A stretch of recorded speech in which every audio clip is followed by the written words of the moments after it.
Siz kulaklık...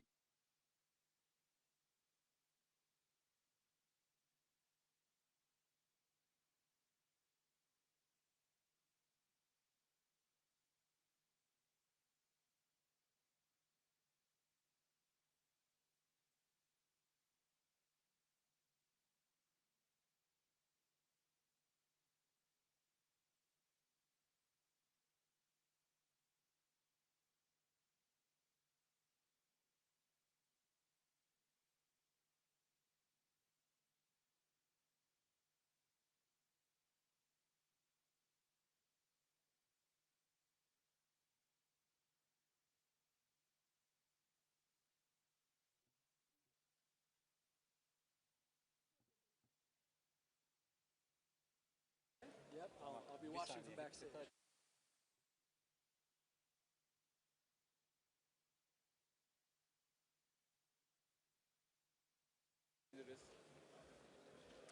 Ladies and gentlemen, please. Hanımefendiler, beyefendiler, lütfen yerinize oturabilir misiniz? Etkinliğimiz başlamak üzere. Teşekkür ediyoruz.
Excellencies, distinguished guests, ladies and gentlemen, good afternoon. Hoş geldiniz. Welcome back, everybody. Welcome back.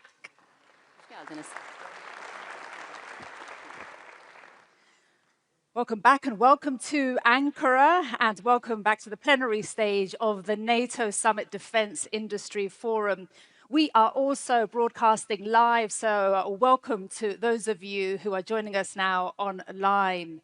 I'm Maria Ramos. I'm a television news anchor for Turkey's international news channel, TRT World, and I'm also your Master of Ceremonies today. It's such a pleasure to be with you here today for the NATO Summit Defence Industry Forum. This morning, as so many of you heard, the NATO Secretary General and the Deputy Secretary General made a series of important announcements.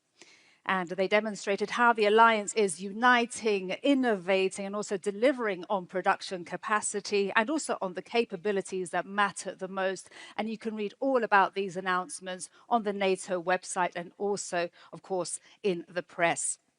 Ladies and gentlemen, we have an amazing and very rich afternoon ahead for you today.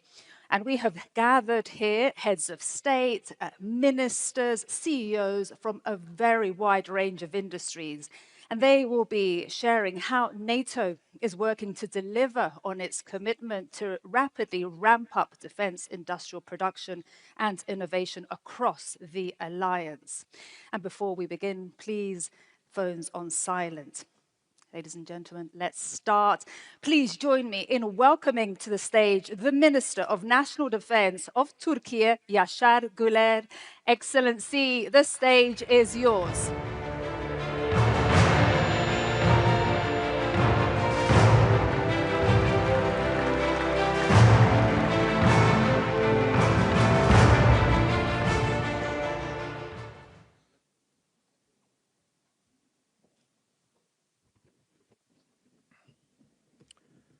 Sayın Cumhurbaşkanı Yardımcım, Sayın Genel Sekreter, Sayın Bakanlar, değerli komutanlar, savunma sanayinin değerli temsilcileri ve kıymetli konuklar, sizleri saygıyla selamlıyorum. NATO Savunma Sanayi Forumu vesilesiyle sizlerle bir arada bulunmaktan büyük bir memnuniyet duyuyorum. Sayın Cumhurbaşkanı Yardımcım, saygıdeğer konuklar. NATO zirvesi kapsamında düzenlenen bu forumda ittifakımızın gelecekteki caydırıcılık ve savunma mimarisini şekillendirecek en kritik alanlardan birini, yani savunma sanayi kapasitemizi, üretim gücümüzü ve yenilikçi kabiliyetlerimizi ele alıyoruz. İçinde bulunduğumuz güvenlik ortamı bizlere çok açık bir gerçeği hatırlatmaktadır. Ülkeler egemenliklerini, hak ve menfaatlerini koruyabilmeleri için güçlü bir devlet yapısına, etkin bir diplomasiye, caydırıcı bir askeri kapasiteye ve sürdürülebilir bir savunma sanayi ekosistemine sahip olmalıdır. Bu çerçevede NATO'nun kolektif savunma anlayışı ve müttefikler arasındaki dayanışma ruhu ve birlikte hareket etme kararlılığı bugün her zamankinden daha fazla önem taşımaktadır. Bu kararlılığı destekleyen üretim kapasitesi, mühimmat stoku, platform modernizasyonu, sürdürülebilir tedarik zincirleri ve hızlı uyum sağlayabilen sanayi ekosistemi de bir o kadar hayatidir.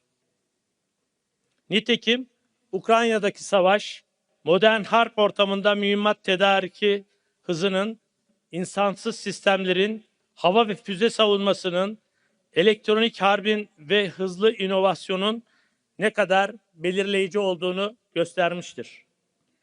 Son dönemde Hürmüz Boğazı ve çevresinde yaşanan gelişmeler ise ulaştırma hatları güvenliğiyle tedarik zinciri yönetiminin artık savunma planlamasının ayrılmaz bir parçası olduğunu bir kez daha ortaya koymuştur. Bu nedenle artık hepimiz için temel soru şudur: taahhütlerimizi ne kadar hızlı, gerçek kabiliyete dönüştürebiliyoruz? Ankara zirvesinin ana hedeflerinden biri de müttefiklerin savunma yatırımındaki artışlarını göstermeleri, yeni yetenek hedeflerine ulaşmaları, üretim kapasitelerini büyütmeleri ve daha güçlü, daha yenilikçi, daha dayanıklı bir transatlantik savunma sanayi tabanını inşa etmeleridir. Bu bilinçle hareket eden Türkiye, savunma sanayindeki yerli ve milli üretim kapasitesini, mühendislik altyapısını küresel ölçekte dikkat çeken bir seviyeye ulaştırmıştır. Bugün kara, deniz ve hava platformlarından insansız sistemlere, elektronik harp kabiliyetlerinden hava savunma çözümlerine kadar geniş bir alanda önemli yetkinliklere sahibiz. Nitekim tersanelerimizde onlarca askeri gemi eş zamanlı olarak inşa edilmektedir. Türkiye, deniz platformları üretiminde sadece kendi ihtiyaçlarını karşılayan değil, aynı zamanda müttefiklerine ve ortaklarına da katkı sunabilen ölçekte bir kapasiteye sahiptir. Kara gücümüzün modernizasyonu kapsamında Altay ana muharebe tankımızın seri üretim safhası, zırhlı kara araçları alanında ulaştığımız teknolojik ve endüstriyel seviyenin somut göstergeleridir. Kaan programı, hava harekat alanında Türkiye'nin yüksek teknolojiye dayalı muharip hava platformları geliştirme kapasitesinde yeni bir lige çıktığını göstermektedir. Mühimmat üretimi de ittifak için en kritik başlıklardan birisidir.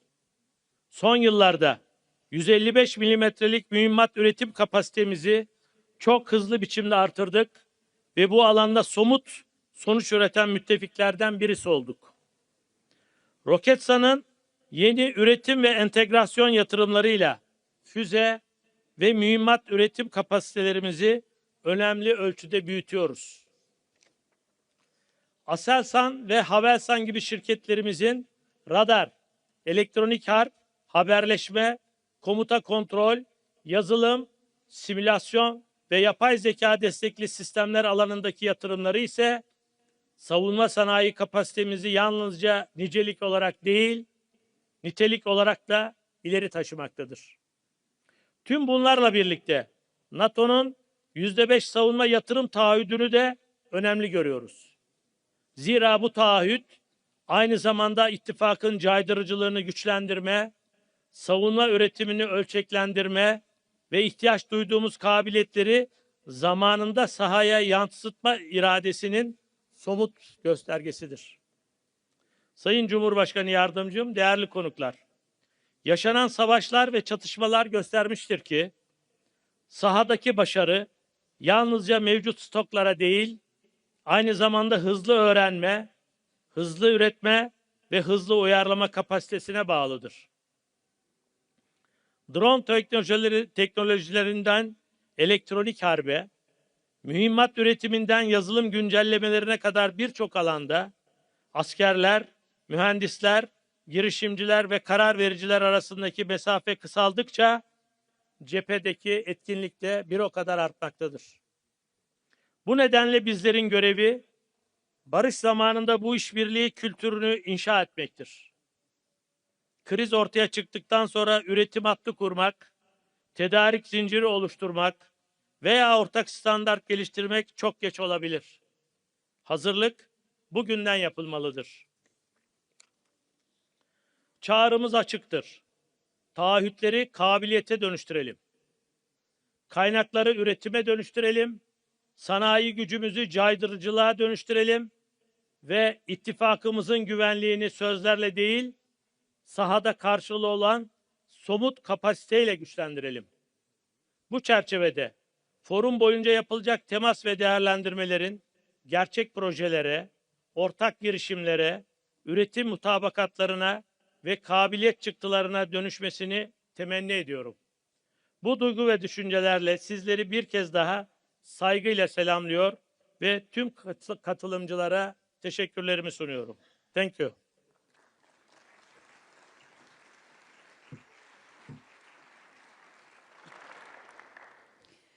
Çok teşekkür ederim, Minister Yaşar, Guler. Thank you very much indeed for your comments there. Thank you so much. All right, ladies and gentlemen, we continue. Please join me now in giving a very warm welcome to the NATO Secretary General, Mark Rutte. The stage is your Secretary General.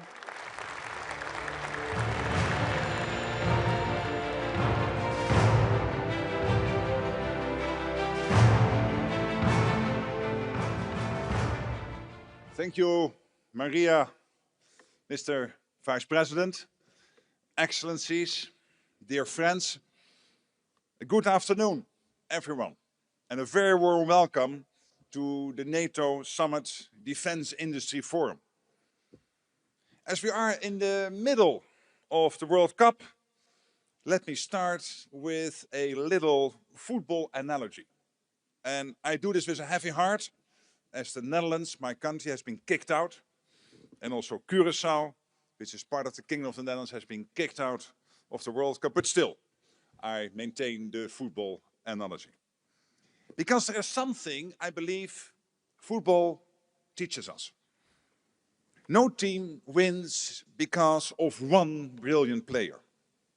We need a goalkeeper, you need the defenders, the midfielders, the strikers. And yes, everyone notices the player who scores the winning goal. But behind every successful player and team out on the pitch are many others on the bench and behind the scenes. The coaches, the trainers, the analysts, the people making sure everything works. Everyone matters, no one wins alone. NATO is much the same. It takes a whole team to deter and defend most effectively. Our political leaders set the direction. Our armed forces are on the pitch every single day. And you, our defense industry, provide the strength behind the team. The equipment, the innovation, the production capacity. To have power, resilience and endurance, we all need to be fully engaged in the game, working together for our shared security. You, need us at NATO to tell you what our militaries need. That is the demand. And we need you to turn those requirements into real capabilities. That is the supply. That is why it is so crucial that we continue to build cooperation between NATO and industry. I have seen it grow and develop since I took over in 2024. I visited factories and facilities across the alliance, including here in Turkey. I've spoken with company leaders, engineers and workers on the factory floor. I've seen the innovation. I've seen the opportunity. And I see our partnership in action right here at this forum. This is what teamwork looks like. And this is a team that knows how to score. Last year at the NATO Summit in The Hague, allies made important commitments to invest 5% of GDP in defense, to accelerate production and to speed up innovation. 1 year later, we can already see the results. Last year alone, European allies and Canada spent nearly 20% more on defense than the year before. An extra $139 billion. Looking at 2025 and 2026 together, it is an increase, again, Canada and the Europeans, of $258 billion, more than 250 billion. And that's just the additional investment. So basically, one thing is clear. The money is there, and much more is coming. But this cash must be put to work. It needs to purchase capabilities to actually deter and defend. Governments and the defense industry are laying the path by investing in expanding defense production. Over the last year alone, we have seen $37 billion invested in just boosting our defense industrial base itself. Again, think about this number, 37 billion to boost our defense industrial base. So larger factories, new production lines, more capacity. In fact, there is enough additional production space to cover more than 2,000 football pitches. And just this morning at the forum, substantial new contracts were signed and more big announcements were made. Altogether worth tens of billions of dollars and growing. That means more air defense systems and strike capabilities, more satellite communications, more ammunition, more drones and counter-drone systems, and increased resilience and preparedness. According to our projections, by next year, the alliance will have the capacity to produce around 4 million artillery shells annually. Almost twice as many as last year. That's scale. So yes, we have made real progress. We are moving in the right direction. The strategy is clear. But the match is far from over. And to win it, we need all team members to pull their weight. Do more, faster, together. We don't have the luxury of time. We need capabilities now to ensure we remain ready. The security situation demands it. Russia. Russia is pouring almost half of its national budget into its war machine. Can you imagine? Almost 50% of what Russia spends is put into the war machine. Its defense industry is working around the clock. And not only the defense industry, also the rest of the industrial base in Russia is supporting the war effort. China continues to modernize its armed forces and expand its nuclear capabilities without transparency. North Korea continues to expand its nuclear program and supply Russia. And while recent US action has significantly degraded Iran's nuclear and ballistic missile programs, we must remain vigilant. These countries are increasingly working together. And that should concern us all. Because I assure you, they do not have our best interests in mind. So that's what we are up against. That's the reality we face. To meet the challenge, we need a transatlantic defense industrial revolution. The hum of machinery must become a roar. Now, that sounds dramatic, but it can be done. Governments have their role to play. They must continue placing long-term orders and signing contracts. Today is an excellent example of that kind of contracts we need to put on the table. More of that, please. We need a bonfire of red tape in our procurement and in our cross-border regulation. Both government and industry must continue investing in production capacity. Governments must also create the conditions for industry to expand and cooperate.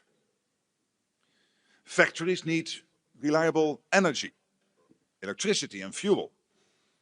They need secure supply chains. And above all, they need skilled people. Engineers, technicians, innovators. At the same time, industry across all of the nations represented here must be ready to take more risk. The demand is there and you know it. We are being much more open about what we need. At the summit, we are releasing publicly for the first time a consolidated demand signal outlining our requirements. We will help ensure you know the demand and understand it. And you also know the market is growing. Allies will continue to invest in defense. This is not an anomaly, this is a trend. Lastly, no single nation and no single industry can power an industrial revolution alone. But the good news is that we don't have to, because we have NATO. We combine the assets, the technologies and the industries of 32 countries across Europe and North America. That's incredibly powerful. We have an unequal pool of talent, creativity and expertise out there. And many are right here in this room today. And we are even stronger when we work together with our partners. With Ukraine, of course, which continues to innovate at incredible speed. It now boasts an unparalleled drone ecosystem. And we are creating opportunities for more industrial cooperation and co-production with Ukraine. We must seize this opportunity. We are also building industrial cooperation with the European Union and countries in the Indo-Pacific. I've seen the Japanese defense minister and others here in this room today. Welcome.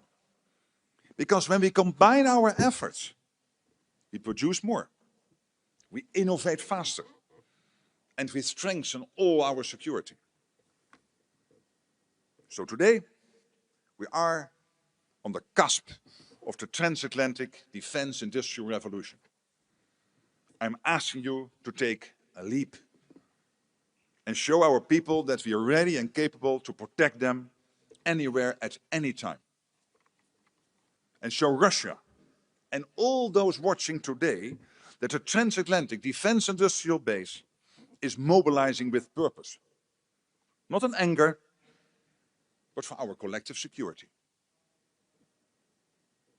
So let me finish where I started. Winning teams prepare. They train, they invest, they build trust, and they keep improving. That's exactly what we must continue to do. The partnership between NATO and industry is the winning one. So now, let's deliver even more, even faster, and together. Thank you. Thank you so much. Thank you. Thank you. All right, we continue. Thank you so much, Secretary General Mark Rutte, and thank you for that analogy also with regards to football, very important.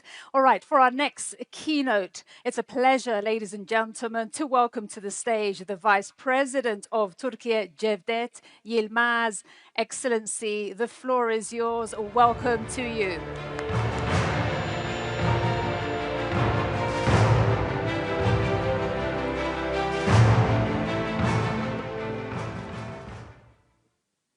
NATO'nun saygıdeğer Genel Sekreteri Sayın Mark Rutte, Çekya Başbakanı, değerli bakanlar, NATO üyesi ülkelerin kıymetli yetkilileri, değerli misafirler, hanımefendiler, beyefendiler, hepinizi saygıyla selamlıyorum.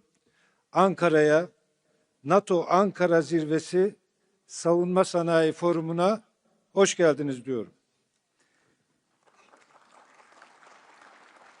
Bildiğiniz gibi bundan 22 sene önce İstanbul'da NATO'ya ev sahipliği yapmıştık. Bugün Türkiye'de savunma sanayinin kalbi konumunda olan başkentimiz Ankara'da sizleri bir kez daha misafir etmekten ve ittifakımızın bu önemli toplantısını gerçekleştiriyor olmaktan büyük bir memnuniyet duyuyoruz. Bugün müttefik ve ortak ülkeler olarak hepimizi etkileyen küresel gelişmeleri değerlendirecek, ortaya çıkan yeni fırsatları ve zorlukları ve bunlara yönelik atabileceğimiz adımları istişare edecek imkanı bulacağız. Değerli konuklar, bugünkü forumda ve yarınki zirvede ittifakımız yeni bir döneme adım atmaktadır. NATO 3.0 olarak da adlandırılan bu yeni dönemde ittifak içinde külfetin giderek daha adil biçimde paylaşıldığını göreceğimizi düşünüyorum. Zira gelinen aşamada mevcut jeopolitik sınamalar ışığında NATO içinde daha güçlü bir Avrupa sütunu inşa edilmesi bir zorunluluk haline gelmiştir. Geçtiğimiz yıl Lahey'de aldığımız savunma harcamalarındaki artış kararının tüm müttefikler tarafından kayda değer ölçüde yerine getirildiğini ve savunma harcamalarına yönelik yaklaşımın köklü bir şekilde dönüştüğünü görüyoruz. Şimdi önümüzdeki sınama artan savunma harcamalarının somut yeteneklere dönüştürülmesi ve bunun için gerekli sanayi üretim kapasitesinin oluşturulmasıdır. Hepimizin üretim kapasitemizi hızla ve birbiriyle uyum içinde genişletmemiz gerektiği yönündeki tespitlere katılıyorum. Bu bağlamda Sayın Rutte'nin sıklıkla kullandığı Teksas'tan Ankara'ya ifadesi son derece anlamlıdır. Kıymetli misafirler, Cumhurbaşkanımız Sayın Recep Tayyip Erdoğan'ın güçlü siyasi iradesiyle Türkiye, içinde bulunduğumuz dönemin ruhunu erken bir aşamada kavramanın ve savunma sanayinde erken bir dönemde yola çıkmış olmanın avantajını yaşamaktadır. Bugün Türkiye, dünyada savunma ihracatçısı ülkeler arasında 11. sırada yer alıyor. Yakın bir gelecekte ilk 10 arasına girmeyi hedefliyoruz. Futbol tabiriyle ifade edecek olursak Türkiye 1. ligde olmayı hedefleyen bir ülke konumunda. Savunma sanayimiz pek çok açıdan kapsamlı bir dönüşüm geçirmiştir. Ürün yelpazemiz artık hava, kara, deniz, siber ve uzay alanlarının hepsini kapsamaktadır. Bu çabalarımız sonucunda Türk Silahlı Kuvvetlerimizin envanterinin yerlilik oranı %80'i aşmıştır. Bununla birlikte Türkiye, müttefik ülkeler için de güvenilir bir tedarik kaynağı ve proje ortağı haline gelmiştir.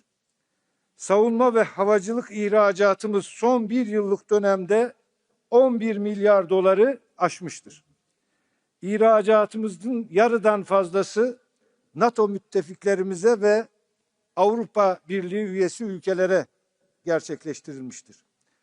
Türkiye bugün tüm dünyanın takdirini kazanmış İHA ve SİHA'larıyla elektronik harp sisteminden savaş gemilerine, 5. nesil savaş uçağından derin taarruz yeteneklerine kadar her alanda son teknolojiye sahip sistemleri üretebilmektedir. Dünyanın en büyük 100 savunma şirketinden 5'i Türk şirketleridir. Savunma sanayinde geldiğimiz bu aşama asla tesadüf değildir. Türkiye bu ilerlemeyi kamu ve sanayinin birlikte çalışmasıyla ve savunma sanayi firmalarını sürece en başından itibaren dahil ederek gerçekleştirmiştir. Bugün Sayın Genel Sekreter tarafından duyurulan NATO'nun sanayi işbirliğine yönelik yeni stratejisi de esasen buna işaret etmektedir. Değerli konuklar, savunma sanayi dayanıklılığı artık sadece hükümetlerin ve şirketlerin meselesi olmaktan çıkmıştır. Bu alanda başarı ancak üniversiteler, finans sektörü, iş gücü gibi toplumun tüm katmanlarının sürece dahil edilmesiyle mümkün olabilecektir. Tüm bu yapı her şeyden önce insan gücüne dayanmaktadır. Bugün Türkiye'nin savunma sanayi iş gücünün ortalama yaşı 34'tür. Mühendislerimizin yarısını ise kadınlar, genç kızlar oluşturmaktadır. Bu da bize şunu söylüyor, gelecek bizim. Genç iş gücümüzle.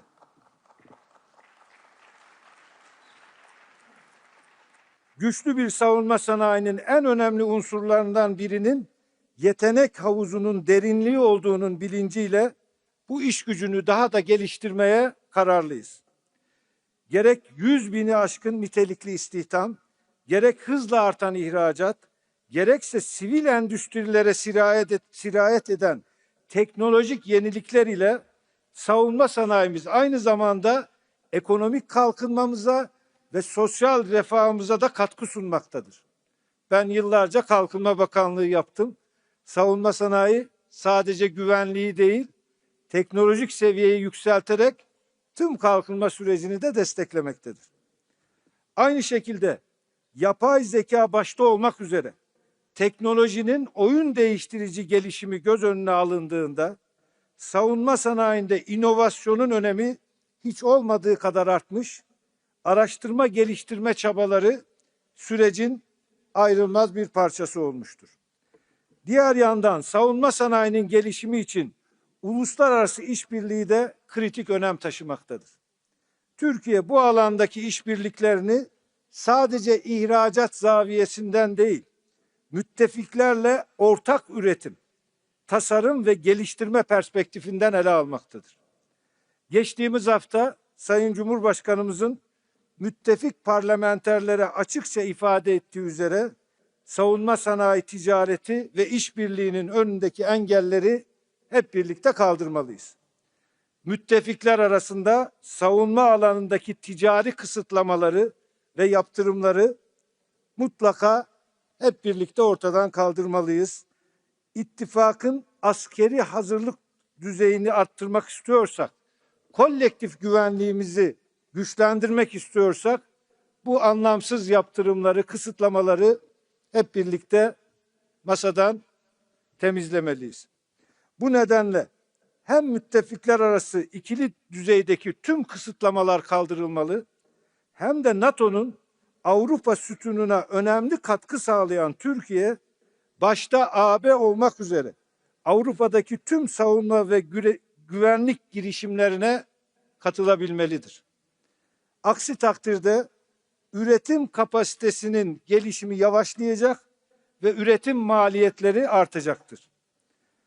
Daha dayanıklı bir Avrupa Atlantik güvenliği, üretim kapasitesini, teknoloji birikimini ve operasyonel tecrübeyi aynı stratejik hedefe yönlendirebilen bir güvenlik mimarisiyle mümkündür. Türkiye bu mimaride güçlü, güvenilir ve katkı sağlayan bir ortak olarak yer almaya hazırdır. Değerli katılımcılar, bugün bu anlayış temelinde savunma sanayi işbirliğine yeni bir istikamet vermek üzere yapacağımız görüşmelerin şimdiden hayırlı olmasını, tüm ülkeler için ve NATO için yararlı sonuçlar doğurmasını diliyorum. Temaslarınızın yeni işbirliklerine kapılar aralayacağına canı gönülden inanıyorum.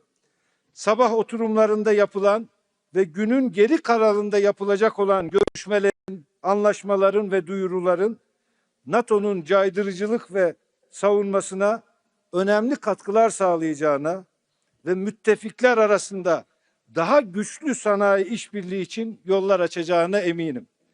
Bu düşüncelerle hepinizi tekrar saygıyla, sevgiyle selamlıyor. Ankara'ya, Türkiye'ye tekrar hoş geldiniz diyor.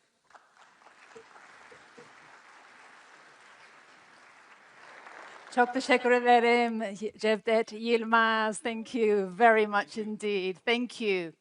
And I'm sure, ladies and gentlemen, if I may, speaking on behalf of all of us, how happy we are and grateful for Turkey's generosity and hospitality as hosts of this important event. Teşekkür ederim, Türkiye. Thank you very much indeed for being such graceful hosts. Ladies and gentlemen, we move now to our panels, and we'll be starting with one entitled Navigating the Ramp Up, a Conversation with Industry.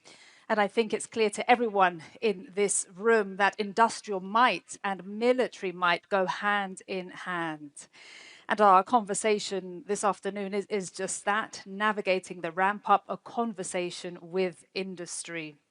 Now, this features several private sector leaders who are working to ensure our militaries are getting what they need.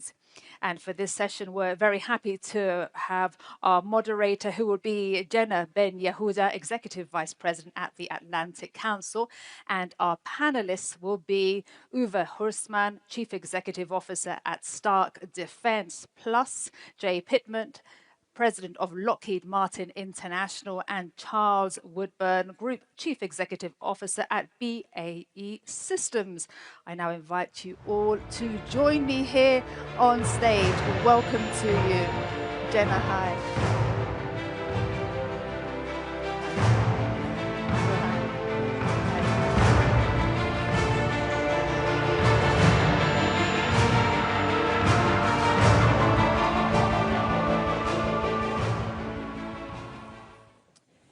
Well, good afternoon, everyone, and thank you for that kind introduction. We are gathered here in Ankara just 1 year after the alliance adopted a bold new defense commitment to increase defense spending in The Hague. What a year it's been. We're already seeing real strides, but we know that turning those new defense dollars, euros, and lira into real capabilities is easier said than done, and realizing this once-in-a-generation defense transformation really demands a whole of society approach that is led by governments working in lockstep with industry. We know that's not easy to do, and it's a challenge that institutions across the alliance are grappling with, including at the Atlantic Council through our ongoing task force on reimagining European defense and innovation. So in recognition of these shared challenges, and with an eye toward bold and innovative solution, it's really a privilege to moderate this panel, and I'm delighted to be joined here on stage by an esteemed group of military leaders. We have Uwe Horstmann, the founder and chief executive officer of Stark. Uwe has been a leading voice for investment in European sovereignty for the last 15 years. Jay Pittman, the president of Lockheed Martin International. Jay is responsible for driving strategies to provide mission capability to allies and oversees the company's business and markets outside of the United States. And Dr. Charles Woodburn, the Group Chief Executive Officer at BAE Systems. He's an experienced business leader with more than 28 years of experience in defense and aerospace and oil and gas industries. So we have tight time and about 3 days worth of content to get into, so I'm going to jump right in here. There's been a lot of discussion about industrial ramp up, and we know that contracts are the obvious lever, but they're not the only one. And so as we look beyond contracting, what government or industry initiatives do you think have actually moved the needle on scaling up defense production? So what's working and what's missing? Uwe, let's start with you. Of course, yeah. Thank you. I think that's exactly the right question, right? Because that is probably also what gets us from an abundance of money available, as the Secretary General just said. There's more to come. How do we translate that into actual capabilities? Because just price increases is probably not the right way. And I think we would always be well advised to look towards Ukraine and figure out what is the role model that we should look up to. And for me, that is really building an innovation ecosystem, getting that innovation ecosystem going. It's much more that than just this one single capability that we maybe hope for is going to solve all of our issues. So diving deeper into that, I think that's also where I look to when trying to answer your question. Two things. A, I think we need to continue on the path to design for mass production. When we have people come to our facilities, we had production experts there the other day, and they said like, wow, this looks like a washing machine factory. And I'm not sure if they tried to insult us, but actually we wear it as a badge of honor, because if you get your production for an unmanned mass-scale weapon system at the complexity of a washing machine, you're probably going in the right way. So I think we should continue with our procurement to not forget, but really strengthen that part of the industry. There's other parts, if I pick out a second one, where I think I would describe myself as a paranoid optimist. So I think we're moving in that direction, but we probably could always go faster. I think specifically in my part, in my component of the capabilities, again, unmanned, mass producible, software defined, we can still work a lot on certification. Certification itself, of course, is a massively important step for us. What do I mean by that? Concretely, I think we need more testing facilities, certification facilities in Europe. We can probably condense the procurement with the testing and the certification even further. And we probably should also look more into how certification in one country can also be absorbed by another country. So those are a few things where I would say we're following the blueprint of Ukraine, which is not one single wonder weapon, but the ecosystem organization is the wonder weapon, of course, combined with industrial production output. And if I think we follow that path, generally, that's the right way to go. Charles, you've mentioned that you're really feeling this change, and Uwe has pointed to some of those elements. What else are you seeing in your space that you feel like is really on the march? Well, I was going to say specifically, one of the things that we have seen in the last 12 months is a much more active partnership between the traditional defence industries, such as ourselves or J's, and the sort of new entrants, the disruptors in the space. And I think that's benefited all of us. I mean, this whole idea that 80% can be good enough for a lot of what we do, and the fact that if we're going to fight a common fight and combine on common systems, open architectures, we're all being driven in the same direction. So I see in the last 12 months, I think quite a significant shift towards partnership between new entrants in defence and ourselves. And I think that's a really good thing going forward.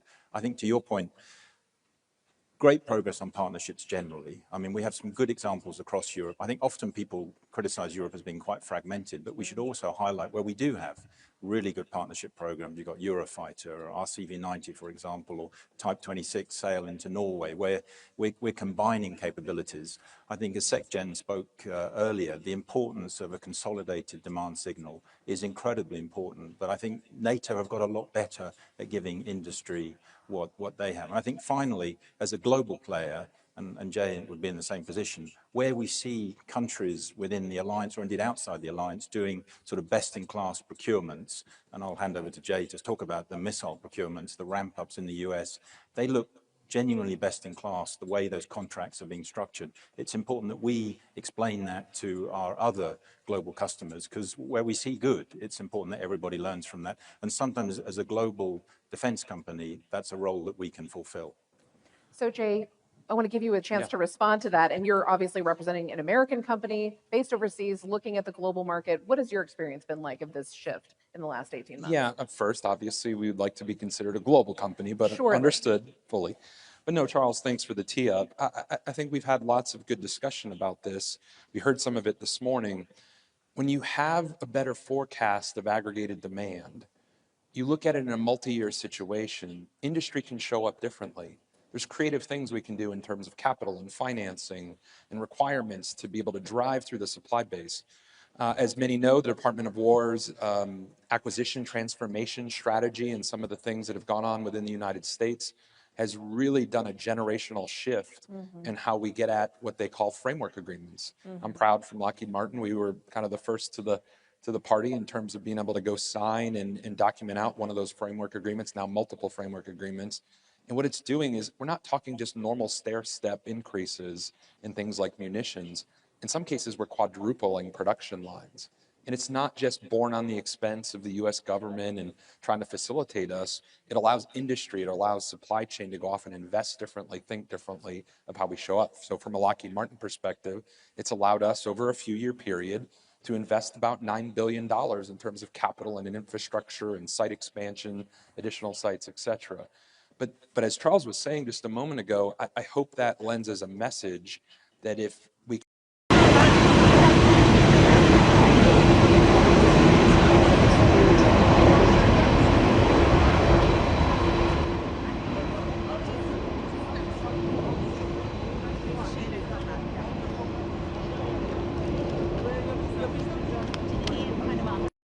unfortunately, we end up having multiple channels of effort that sometimes occur.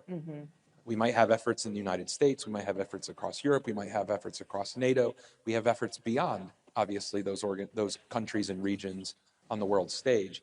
If we can have more aggregation of that and work with companies, such as all of us on the panel, and make sure that we're attacking the requirement space in a way that we can show up with a solution versus a prescribed in a box, then sometimes we can come up with some very, very creative solutions. And in this case, this is how we're getting at quadrupling demand. So I want to come back to you, Uwe, on capital shifts that you're seeing and these shifting requirements question. But first, Charles, I want to come back to you. What's missing from this? We've seen kind of a call for consolidated requirements, things that help you do more faster. What else is on that list? Well, it's not like one thing, it's just pace generally. And I think as the Secretary General said, translating it from a hum to a roar, it's the acceleration of many of the initiatives. I'm not sitting here thinking there's something key missing. We just need it more pace. I mean, in industry, we're investing at record levels, CapEx, self-funded R&D. Industry will happily do that when we see and there's a clear business case ahead of us. So the more we can do to consolidate that and build the business case, the quicker we can move. And for a company such as ours, we have no shortage of capital to deploy, and we're ready to do that when we see the business case, as we have been doing. So I think pace, it's not that pace is missing, but we can always do with more pace. So that shared commitment for velocity. Indeed. I want to come back to you on capital. We hear a lot about this need to deepen an innovation ecosystem across Europe in particular. Lack of capital is sometimes cited. What shifts have you seen afoot? Is that really still the question worth asking? I think so. I mean, it's been a super interesting journey over the past, I want to say, 5 to 10 years. And it is also a big part of my biography. And trust me, that's not a part that I chose to be kind of like really deep in the trenches of capital allocation into the defense industry in Europe. Specifically when it comes, of course, to call it my part of the industry, which is the systems are more inexpensive, they're faster to develop, and they're designed for scaling and producing. There you can basically, with the right information, I don't need any R&D money. I can pre-fund that innovation entirely. And in that space, I think we definitely see a lot of change. We see, when we talk about capital, the human capital really stepping up, which is an interesting aspect, I think, in all of this. Like a young generation deciding, yeah, this is a generational challenge for us. We want to play a part in this. And that's a very important part. But of course, there's the actual capital to how that will get financed. I would say Europe has been slower than it should have in terms of really embracing investments into the defense industry, always under the right regulatory framework, with the right ethical boundaries and so on and so forth. That's a non-negotiable. It has been slow to embrace that.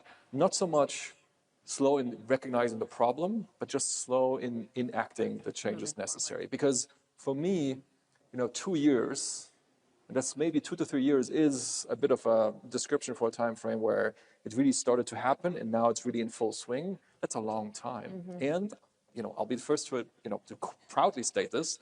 American investors, of course, have stepped up in that time as well, which we are thankful for.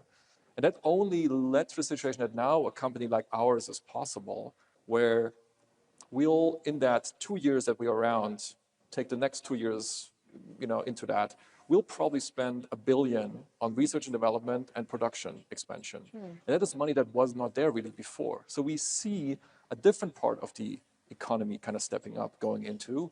And we have developed, I think, from early stage venture funding to growth stage investors to now really tapping into the very large pools of capital. So now we have investors who have 50 billion, 100 billion available. So you see it is an interesting investment theme.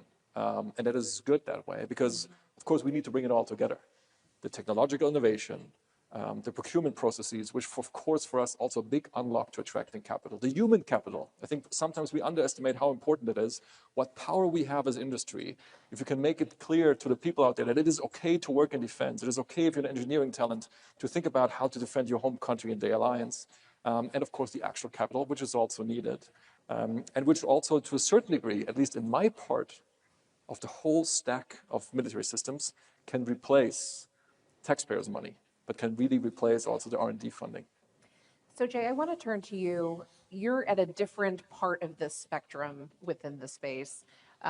You're a larger established company, one of these major primes that we're often talking about. This push for velocity, this push for rapid fulfillment of really delivering quickly. How have you experienced those shifts, and how are you approaching some of that need to be able to respond to those requirements and reduce that time to decision? Yeah, I first start by saying, I hope everybody still thinks of Lockheed Martin as an incredibly innovative and forward-leaning company. We have things like our Skunk Works organization in Palmdale that have, for generations, established some of the cream of the crop of advanced technologies and capabilities. So the way that I look at it is, this is a great opportunity, just like this panel, for all of us to work collaboratively across the industry. There's requirements that we're all attacking that we need to get at faster than ever before. So how do we leverage the best expertise of all of us on the world stage across NATO to be able to get at these problems? So from our side, I think it continues to be more opportunities to partner, more opportunities to collaborate together. We invest heavily in venture, our own LM Ventures in terms of investing in emerging capabilities and technology. Has that accelerated those kinds of partnerships recently? It has. Recently? We've not only accelerated in the amount of companies we're dealing with, but also the funds that we're putting into those companies as well, for the pure reason of where can we do this 1 + 1 = 3 opportunity in terms of being able to accelerate with velocity some of the development. So we are not too proud to say that it doesn't have to be invented here from a Lockheed Martin standpoint. How do we get at it from, I think, that speed and velocity? So I think it shows up in all life cycle phases, though. I think we often think of like velocity in terms of development. To me, it's velocity in terms of everything. It's velocity in terms of development for all the reasons we just said. It's velocity in terms of production. How do we move up ramps faster? How do we think of new creative ways and everything under the sun to get at production differently, including how do we attack requirements? But then even the life cycle. Yeah. Part of the challenge for an organization, I'm sure Charles has the same challenge, when you have platforms deployed everywhere around the world in vast quantities, how do you make sure that we are, again, also moving with velocity in terms of the sustainment, regional sustainment? How do we use artificial intelligence to get at the pure mastery of data that we have quite a substantial amount of in the type of work that we do? So we're attacking it on all fronts. So Charles, I do want to come to you on this point of velocity and how you reshape a business to think about executing on different timetables. I'd love to hear about your experience leading BAE through a moment like this, and also how has Russia's war in Ukraine shaped some of your thinking and the examples of their bravery? Yeah. It's been a pretty profound change. The drone, counter-drone that we see play out day in, day out in Ukraine is something that we've all learned some profound lessons from. Defense of existing platforms, defense of your land, integrated air and missile defense. The combination of swarming drones and high-end ballistic missile threats is an incredibly difficult challenge to face.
That's the clear learning. I think all of us, they do probably a better job. Give us the requirements, force us to be more interoperable, and we will probably also, all of us, have to do a better job at delivering on that. And specifically on the data sets. We should really ideally thrive for a situation where we have very high walls, we really vet everybody very carefully, but once you make it in, you probably should have access to a lot of data. I don't sometimes understand why we don't treat breast cancer, for example, where we have great radiology data sets, and we give them basically to everybody whom we trust, help us make better diagnoses. Maybe enemy tanks, we should treat them more like breast cancer and also give access to people who can train their models on it, because that way, if you're a trusted partner of the ecosystem, we give you access to better data, and hopefully for all of us, we'll get a better solution out of it. Yeah. So we've covered a lot of ground. We've talked about the changing investment climate in Europe. It feels like you're doing more, working together, new partnerships. We've also seen some demand signals, I think, for the decision makers in the room, a real desire maybe for forcing some decisions on interoperability, making some of that a requirement, longer tail orders, more predictability in the space, ability to scale that production. Anything else? What are we missing? What are the buzzwords that everybody in this room and online needs to be thinking about throughout this industry forum? I've got to come back to collective pace. Yes. For all of us. I mean, we recognize the challenge. We see what our adversaries are doing. And collectively, we just need more pace in this. And we're ready to play our part, I think, in industry. But collectively, with everyone in this room, we just need more pace. I would pile on Charles's word by saying again, collectively though, how do we make sure across the entire NATO supply base, do we make sure we're operating with strength and full access for the entire supply base? So this is not just spend more, but spend well, spend smart, do it fast, and build together. Yes. Thank you. That's all the time we have.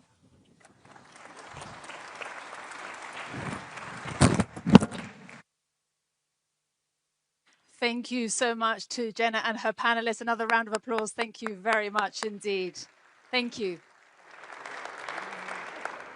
Ladies and gentlemen, now to moderate a very important conversation on the capability challenge, a NATO-EU conversation. I'm very pleased to welcome Ambassador Tajan İldem, who is the chairman of the Center for Economics and Foreign Policy Studies, EDAM, which is an Istanbul-based independent think tank. Ambassador, welcome to you. Lovely to have you with us. Thank you. And I'm also very pleased to welcome, ladies and gentlemen, please join me in welcoming the President of the European Commission to the stage, Ursula von der Leyen. Welcome. And a very warm welcome back to the stage, the NATO Secretary General, Mark Rutte.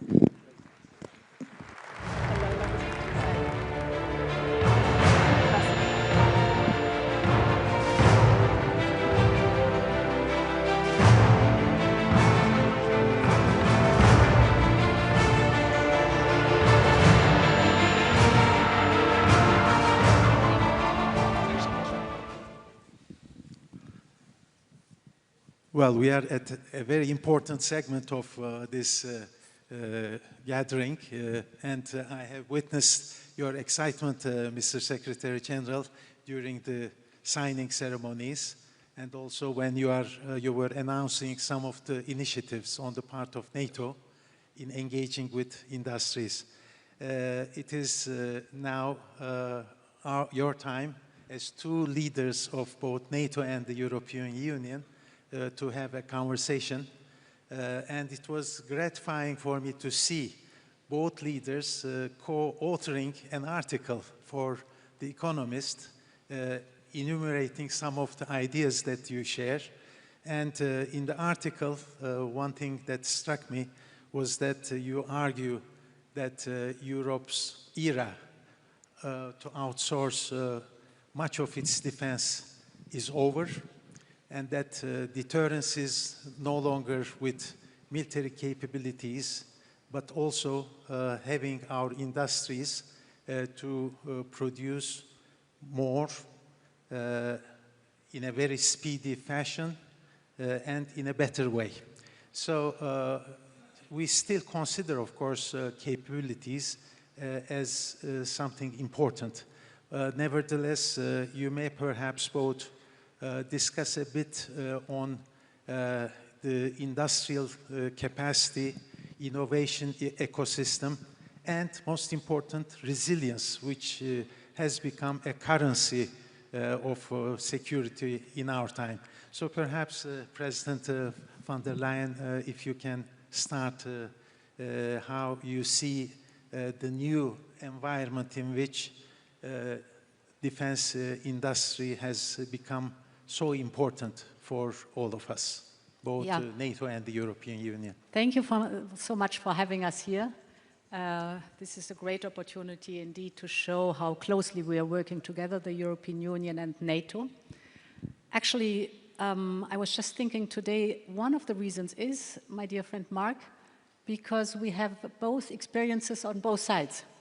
You were for 14 or 16 years, 14 years Prime Minister, so he was in the European Council. And I was for 5 years Defense Minister, so I was sitting in NATO. Now it's the other way around, and therefore we know both how important a close cooperation between the European Union and NATO is. Second, I just listened to the panel before us, and it's very clear, all member states of the European Union and allies have one single set of forces. So they assign this single set of forces either to NATO missions or to EU missions, UN missions, or a coalition of the willing. But to make this possible, what we need is interoperability. And of course, in this geostrategic and geopolitical environment, we need a massive surge in defense investment. And here the European Union is indeed massively stepping up. We have our Rearm Europe program, which mobilizes up to 800 billion euros till 2030. In this program is SAFE, 150 billion euros for joint procurement. And not to forget, the next long-term budget will have 131 billion euros for military capabilities, plus 17 billion euros for military mobility, which is also of utmost importance: streets, bridges, ports, airports, etc. The infrastructure also has to be here on the European side. And on SAFE is for us very important, as I said, the joint procurement. Here we have good news. We have now 10 agreements worth 100 billion euros. SAFE is per design open also to partners and other countries. 35% of the cost components can go outside the European Union, but of course 65% have to be in the European Union, and that's the point how we strengthen the defense industrial base, because with this taxpayers' money we want, of course, a return on investment, and we want good jobs in Europe, we want research and development in Europe, so that's important for us. My last sentence on this: the door is more open than the 35% for countries outside the European Union. If there is a security and defense agreement signed, Canada is the first one to have done this, so these possibilities are also there. So you see a wide spectrum of investment. Yes.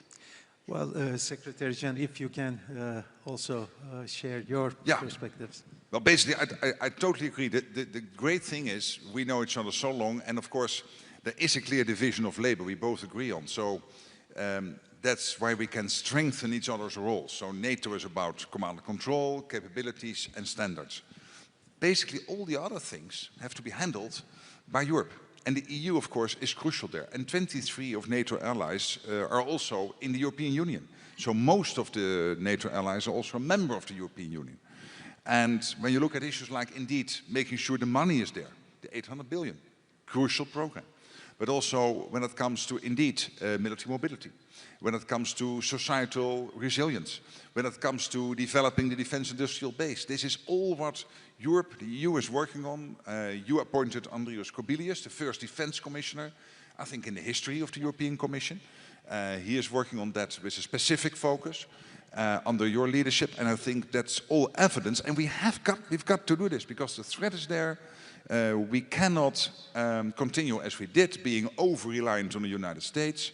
We need this much stronger Europe in a stronger NATO. And we can only get there when we work together seamlessly as one, using and leveraging each other's strength. And that's what we are doing. Well, we all know that it is important for Europeans to strengthen their strategic responsibility. I rather prefer using strategic responsibility rather than autonomy in order to have the transatlantic bonds as strong as ever. While doing so, of course, NATO is most appreciative of the initiatives taken by the European Union. You mentioned SAFE, of course, there are many others, European Defence Fund, PESCO, EDIRPA, REARM, and of course, in creating capabilities, translating cash to capabilities, the European Union needs to look not only to the capabilities of the member states, and Europe is more than the European Union. And I would like to ask to you, President Ursula von der Leyen, since the audience here is also including Turkish participants, how you see the involvement of non-EU allies. You mentioned Canada, but there are others, including Turkey, a way forward to properly involve Turkey in such projects. If you can touch upon it, I'm sure they will be quite receptive. Yes. Turkey is one of the largest armed forces within NATO, of very big importance, and has always played an important role in the alliance, but also, of course, in our relationship with the European Union. And as I said, if you only look at SAFE, which are the 150 billion euros, 35%, that's a lot, is open to work, for example, together with Turkey. But the 800 billion up to 2030 is the decision of the member states how to invest their defense allocation in order to fill the gaps. So there's a wide opportunity to have a very close cooperation with each other. For us, it's very important to be totally aligned with the NATO targets because, as I said, the one single set of forces, we know where the gaps are, and we have to work very closely together. So, for example, the NDPP, the NATO Defense Planning Process, is for us very important so that we fill the gaps in a cost-efficient manner. But I want to add another point. We also want to work very closely with Ukraine. The panel before us described the phenomenal, innovative power that Ukraine has. And this we have to use because we have to step up in our defense capabilities fast, at a reasonable cost, and smart. And Ukraine has proven all this in the last years under the pressure of the war. This is the reason why the European Union, for the first time, opened an innovation office in Kyiv to have the direct contact with the Kyiv industrial base. Secondly, we are encouraging our companies to go into joint venture with Ukrainian companies. And thirdly, we as a European Union are working on a longer-term partnership in order to look how to boost our cutting-edge technology base in our defense industrial base in the European Union together with Ukraine. We can learn a lot from Ukraine, and we have to learn a lot because they are not only highly innovative, but also battlefield experienced. So this whole picture shows how much we are stepping up here together with NATO because we share the same interests and we share the same values and we know what's up. Secretary General, you in your remarks told that the priority for Ankara summit would be also to have a proper follow-up of the Hague summit meeting with the decisions taken there. Of course, when European allies elevate their contributions in burden sharing, it should not translate itself to decoupling. Transatlantic bond to maintain it is of vital importance. But talking about the defense industrial capacity, there are few earlier initiatives like Diana Innovation Fund, but you also today touched upon some new ones. What would be the priorities for NATO in years ahead to focus and deliver, and what industrial community could expect and what you expect from them? Basically, the priority is for our defense industrial base in Europe, in Canada, in the US to produce more. We are making progress. It's really getting much better. You see in Europe, more production lines, more factories being opened. I mentioned in my short speech the ammunition, which is really, when it comes to the output, it's a huge increase in production. But we need this across the defense industrial base, again, in Europe, Canada, and in the US. Because Russia has the whole of its economy now on a war footing. So the car industry in Russia is producing for the war effort. And that means that we've got to do this also in Europe, Canada, and the US. And what we are seeing at the moment is a transformation which is unparalleled since the end of the Cold War, where Europe is taking so much more responsibility for the conventional defense of NATO, of this part of NATO territory, with still a strong US presence, also going forward, both nuclear and conventional. But it is a NATO transformed, where the US has a strong partner in Europe, much stronger than it was only 4 or 5 years ago. Therefore, the whole of NATO is stronger, as the German defense minister said the other day, to stay transatlantic, we have to become more European. And that's exactly what is happening. And you see some of the key leadership roles in NATO now being taken over by Europeans. You see the Europeans taking the lead on Ukraine and the support for Ukraine, with still crucial supply from the US, but paid for by European and Canadian allies. We see it again with some of the commands in NATO taking over by Europeans. We see the forward land forces more and more Europeanized. We're still US presence, and also the 3 centuries, Baltic, Arctic, and Eastern, very much European dominated. This is what we need. So this cooperation between NATO, European Union, is leading to a transformation which, again, is unparalleled. And we need it because in the end, it makes us stronger. Well, there is a geopolitical transformation in general with its rupture, unfortunate rupture, and certainly it is necessary to also have a transformation of mindset. And it requires perhaps, as many have touched upon already, not to see governments as the only stakeholder, but it should be a combination of contributions from others, including industry. So we used to talk more about whole of government approach. Perhaps on resilience, you may talk a bit about a whole of society approach.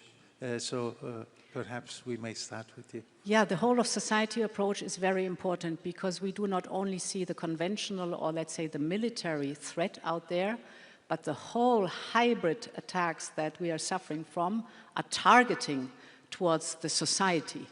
For example, if you take foreign interference and manipulation of information, internet-based, this is a big issue which is targeting the society's vulnerability and where you have to build resilience. And this is something which we are working intensively on too, to set the record straight, to convince with facts and figures, to be clear in all these debates, internet-based, what the truth is and what the right facts and figures are. And you can win these battles. We've seen this in different scenarios that you can really convince people. If you look at the Eurobarometer, measuring opinions of people, they say very clearly that one of their top worries is security and resilience. So the Europeans have understood how important it is to defend our democracy, to defend our values, to stand up for freedom and for peace. So this approach of whole of society is the precondition to be successful. Secretary I completely agree. And let me just give one example, Turkey, how you have organized your defense industry with the Turkish Defence Industry Secretariat directly reporting into the President. You have about 3,000 defense industrial companies working closely together, small, medium-sized, the bigger ones, basically exporting all over NATO territory and of course producing for Turkey itself and also exporting outside NATO. I think that's a model which is very interesting, and I know that some other allies are studying it to see whether they could implement it in their country. So it's just one example of a whole society approach when it comes to defense industry. And more generally, it is indeed, as Ursula is saying, it is the realization Europeans have that the first task of government is to keep our country safe. The second task is to have a strong economy. And you need both to deter the Russians. We need strong economies, healthy finances, connected to strong economies, but first of all, we have to defend ourselves. It's the first task of every government. And the threat is there. Russia working with North Korea, Iran and China. Let's not be naive.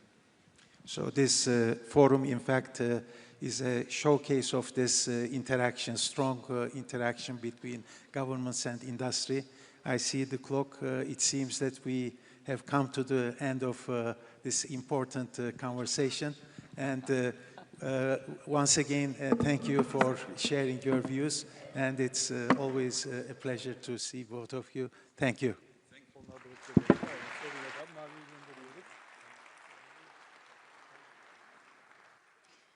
Thank you so much, Ambassador, and thank you so much to our guest, Secretary General Mark Rutte, and also President of the European Commission, Ursula von der Leyen. Thank you so much. Ladies and gentlemen, please, we have a another very important guest here today with us. Please join me in giving a very warm welcome to the stage the President of Ukraine, Volodymyr Zelenskyy. Welcome, President Zelenskyy.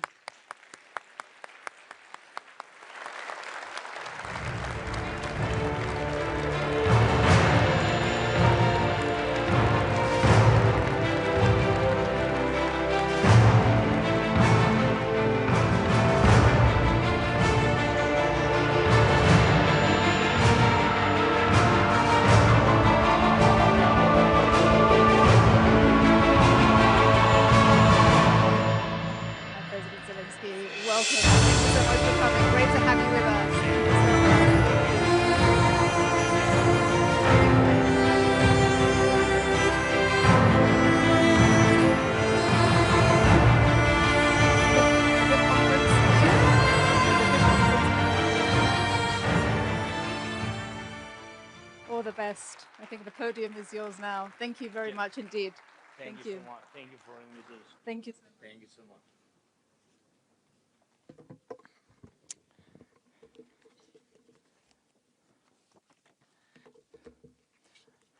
Hi. Dear friends, Mark, dear Ursula, Alex, Rob, I don't see everybody, sorry. Dear friends, so thank you for your attention to us. Thank you for your attention to Ukraine, to Ukrainian defense companies, and to our defense capabilities, which have truly become among the strongest in Europe and have been proven in modern war. And what do we mean by modern war today?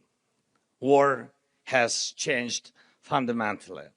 These are revolutionary changes in the very nature of warfare, changes as serious as those during the First World War, when machine guns began to decide the outcome of battles, or with the development of modern tank warfare, which had such a profound impact on Europe during the Second World War, or with the invention of missiles. Today, drones and the very technology of fighting at a distance represent a revolutionary change in the technology of war. So in Ukraine, as we defend our positions on the front line and do so in a fully justified war of self-defense, we are now eliminating around 30,000 Russian soldiers every month. Just imagine that scale. In June alone, nearly 28,000 Russian soldiers were eliminated, and we have video confirmation for every single one of them. The overwhelming majority were struck by drones. And frankly, we take no pride in this. We are saying it to show what modern war looks like, a war we did not start, but one we are forced to fight in order to defend our country, our people, our children. Every day, this war also sees a massive amount of enemy equipment, logistics, and military facilities destroyed. And again, we do most of it with drones. At the same time, we are carrying out a campaign to secure the Black Sea using our naval drones. These are not just strike platforms used to destroy Russian warships at sea. Our naval drones have already evolved into multi-purpose platforms that can launch strikes from the sea against different targets on land and in the air. At the same time, we are fighting in the skies on two key fronts: defending Ukraine from Russian attacks and carrying out our long-range sanctions against Russia for this war, along with our medium-range pressure campaign across the entire depth of the temporarily occupied territories of Ukraine. Thanks above all to our drones, we have established the ability to strike across the entire depth of the occupied territory.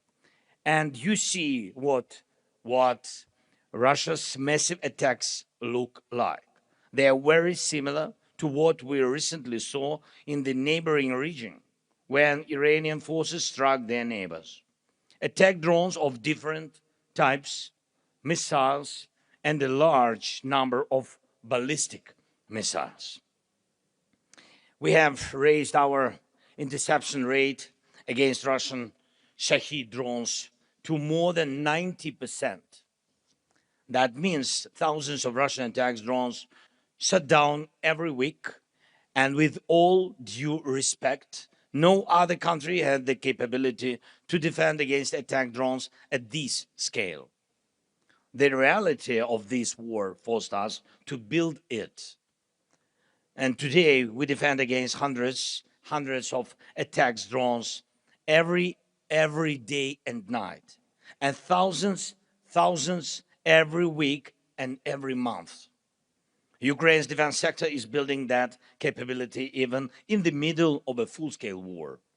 And we also maintain a high interception rate against cruise missiles, thanks to the way we have built our air defense. And thanks, of course, thanks to the support of all of our partners who continue to provide Ukraine with defense assistance.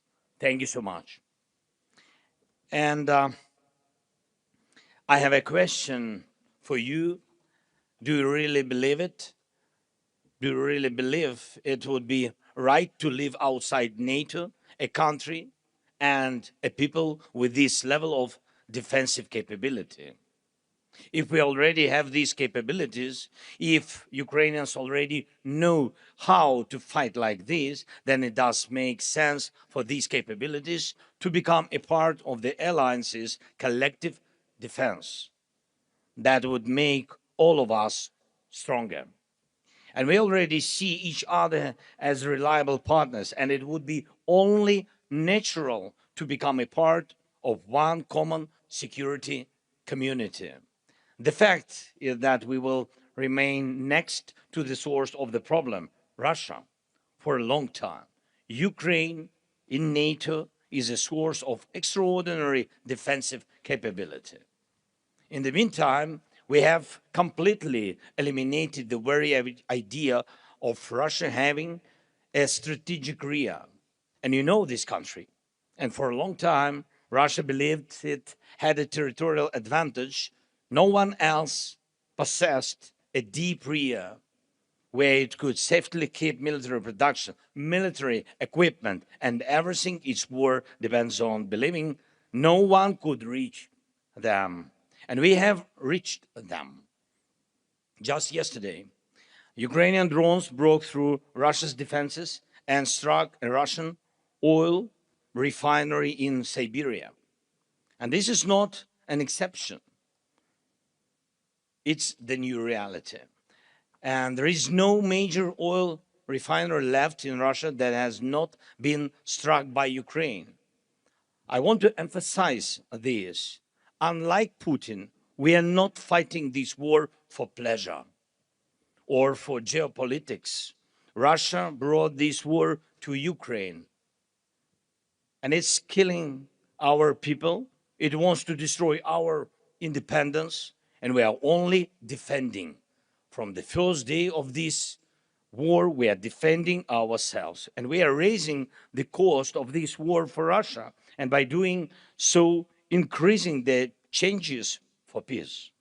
We are able to do this thanks to the hundreds of thousands of Ukrainians working in our very important defense sector, and the hundreds of companies producing every type of modern weapon Ukraine needs.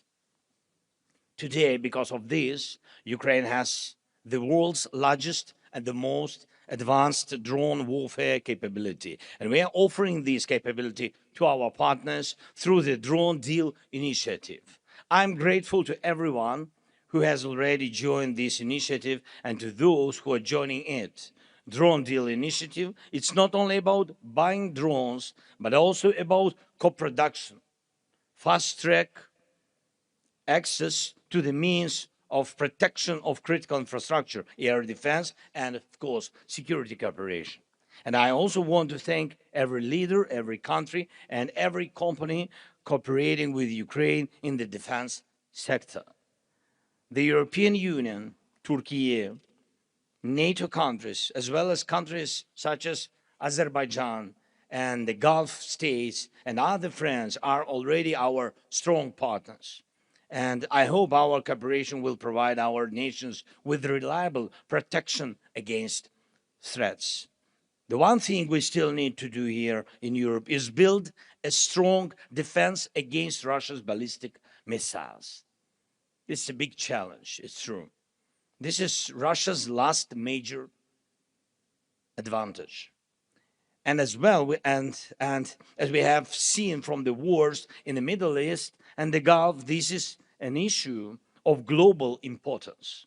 And I believe Europe urgently needs its own capability to produce anti-ballistic systems and the missiles they require. We all value the Patriot system.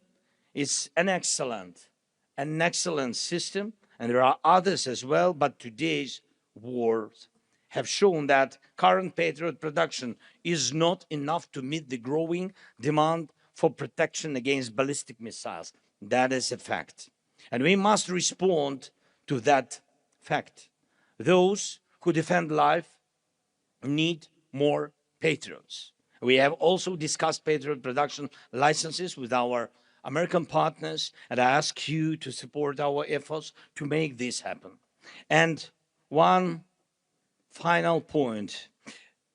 As I said, Europe needs its own effective anti-ballistic systems and missiles. And this work is already underway. And I urge all of you and all our partners to give it the attention it deserves. And this cannot wait until 2030 or beyond, Europe needs affordable, mass-produced anti-ballistic systems as soon as possible. In fact, today. And I'm sure you agree with me, this is not about maximizing profits for governments or for industry, and it's about providing the strongest possible protection, first of all, protections for hundreds of millions of Europeans. And that protection is needed today, not years from now. We work on developing the anti-ballistic coalition, and I hope it will deliver real, strong results. While this war continues, please help us get more air defense missiles. This is our top priority right now. We are capable of doing everything else ourselves. But when it comes to air defense, we need our partners' determination. Please, let more determination and more decisions for air defense be one of the key outcomes of this NATO summit in Ankara. And I encourage all of you and all our NATO partners to work closely with us, with Ukraine, to develop modern defense capabilities and protection against every type of drone threat. Thank you. Thanks to everyone who is helping us, helping protect lives. And I cannot finish without my appreciation of the position of the leaders of the countries who have clearly stated Ukraine belongs in NATO because NATO with Ukraine is the alliance for the future. The alliance of today must be up to the challenges of the modern world. With Ukraine, with the strength of our defense industry, and most importantly, the resilience and experience of our people. And I'm proud of our people, and I'm proud of Ukraine. Thanks, friends, again for invitation. Slava Ukraini!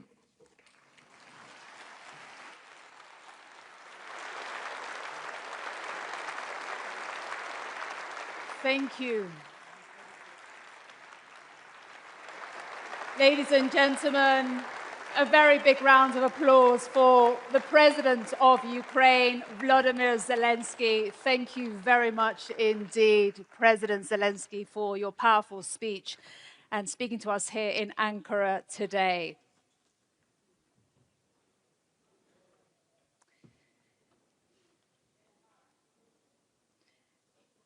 Ladies and gentlemen, we will prepare now for our next session.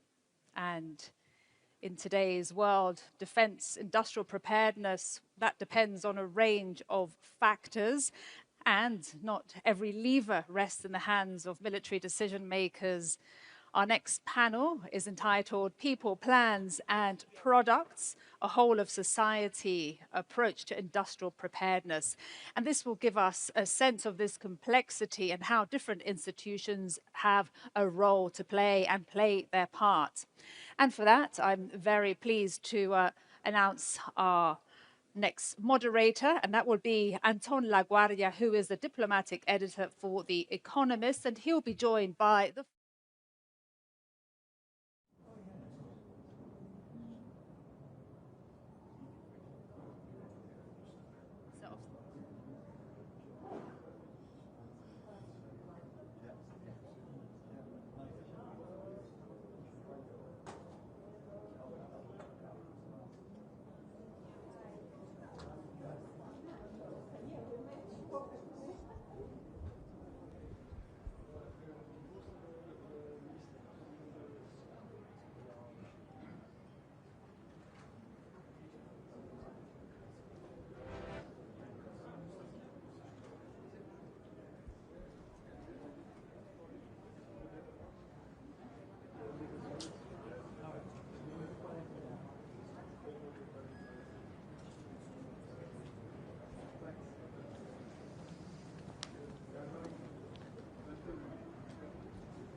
Іванович, проходьте туди, щоб не...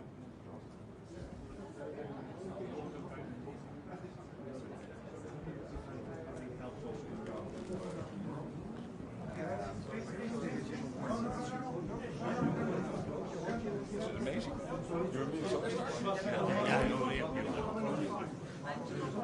Good afternoon. Good afternoon. Volodymyr, shall we close the door?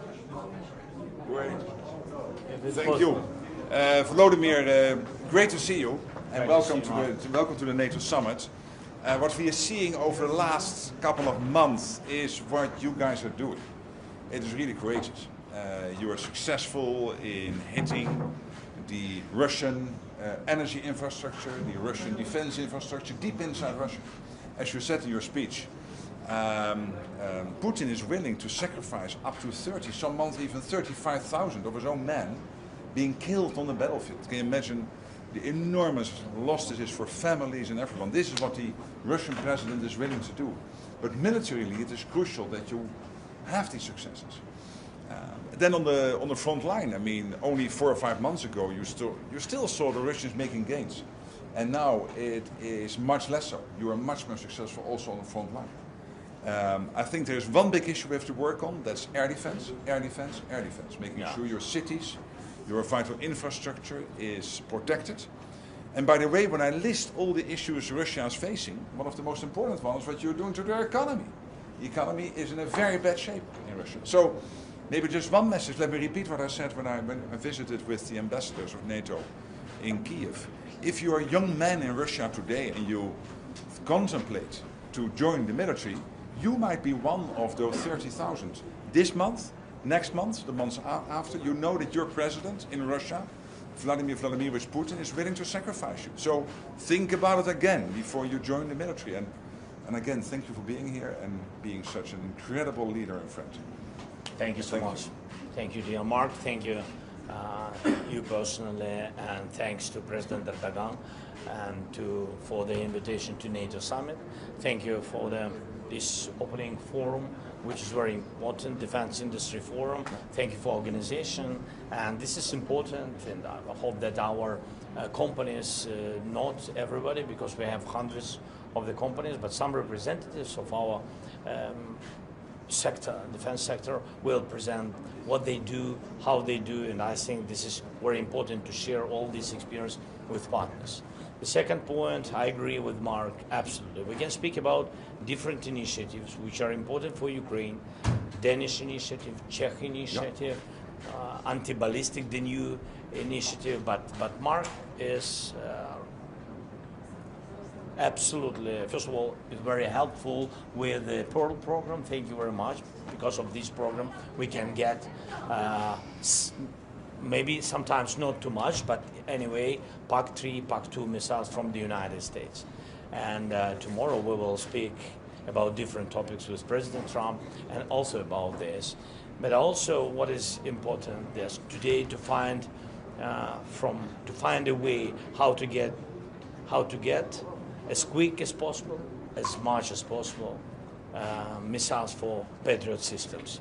This is the most important thing. We will discuss with Mark this topic. We understand who is not only Americans, by the way, from our friends, they have these possibilities, and we need it very much, and it's urgent topic for us. I think you saw all these attacks from Russia, each day attacks. It's true that they begin to be weak on the battlefield. I mean Russians, and they still a lot of soldiers, and still we have to defend our soldiers also. When we speak about defending, when we speak about air defense, we need it for civilians, but also for our army. We need them to defend them. And of course, we see that the weakness of Russia, we feel it, but it's not enough. We need more pressure, more anti-ballistic, and more sanctions on Russia. Thank you so much. Thank you.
creativity and competence.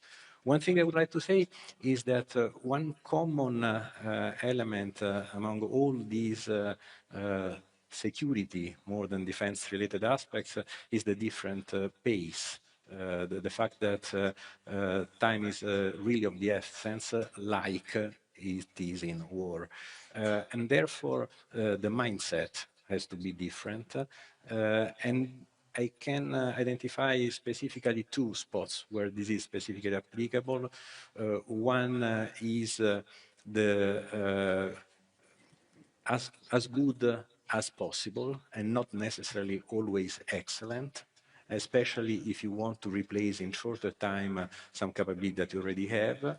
The second one is, like for defense, the possibility to have collaborations. And I think this is something that can, even if it is related and very specific from nation to nation, needless to say, a nation in the southern Europe like Italy surrounded by sea is different from somebody who is in Central Europe or in Northern Europe. Nevertheless, collaboration is still the key due to timescales and the size of the investments that is involved. This is specifically true for me in space, and this is where we applied that very, very aggressively. And also, for example, in the hybrid world of drones, where our partnership with Baykar was exactly responding to the need of quick response to hybrid world. You mentioned the need to have specific budgets that are clear and identified. Is there a good way of measuring this 1.5%, of determining the metrics by which countries are achieving particular goals, or is it so difficult to define that it's really not worth trying to have a statistic? Well, I think the rules for defining exactly how to compute have been stated. The areas where this can be spent is known. As I already said, this is quite different from country to country, so it is much broader than the pure defense spending. In any case, what I firmly believe is that it is sometimes much easier to feel that 1.5% than to feel really the increase of production and the real ramp up in defense for some countries going from maybe 1.5 to 3.5. Rob, do you have a specific budget for that defense-related work, or is it just scattered among different government budgets? I think it's very important that you are transparent about how you're going to spend the 3.5% and the 1.5%, just also to show to your taxpayers that all this money is spent well.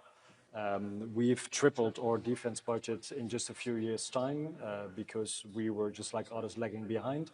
And now we're moving really fast, and also in some of the capabilities that we're really good at, working together with other countries, because for me that is crucial. Not only how much are you going to spend in the upcoming years, but also how are you going to spend it, with more standardization, with the boosting of the European defense industry, but also with better collaboration between European and American countries, so that we actually strengthen each other.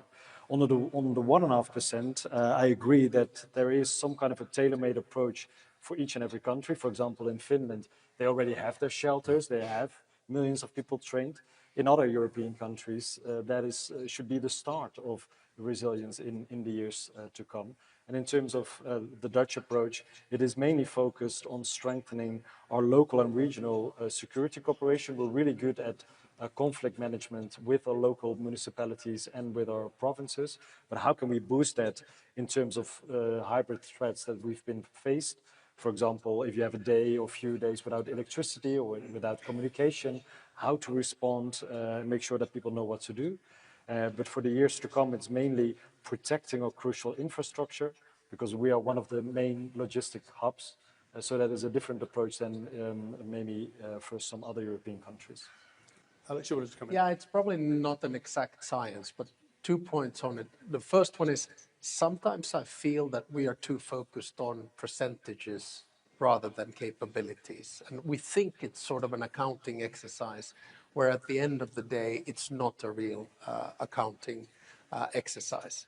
My second point is, on the 1.5%. There's a rule in NATO that you can only count 1.5%. So a country like Finland, when we put all of things together, like an LNG terminal, or making sure that communication between authorities is rock solid and is not able to be attacked by cyber, or if we build a railroad which takes you to place X, Y, and Z, we are actually up to 2.4%. But we don't then, in the accounting exercise say that, okay, on hard defense right now, we sit at 2.7, we're going up to 3.2 by 2029, and then, 3.5 by 2035. We say that, okay, we have the 1.5 here and we're 2.7 now. But again, what counts, like Rob said, is what kind of capabilities you have. And we have, I love Italy, but Italy's security situation is a little bit different and the setup is different. So that's why the way in which they account it is different. And finally, we don't have a particular budget moment for this, that you just kind of put them all together and then you present them to the alliance and the alliance is, okay, thumbs up, that's fine. Mikael, you emphasized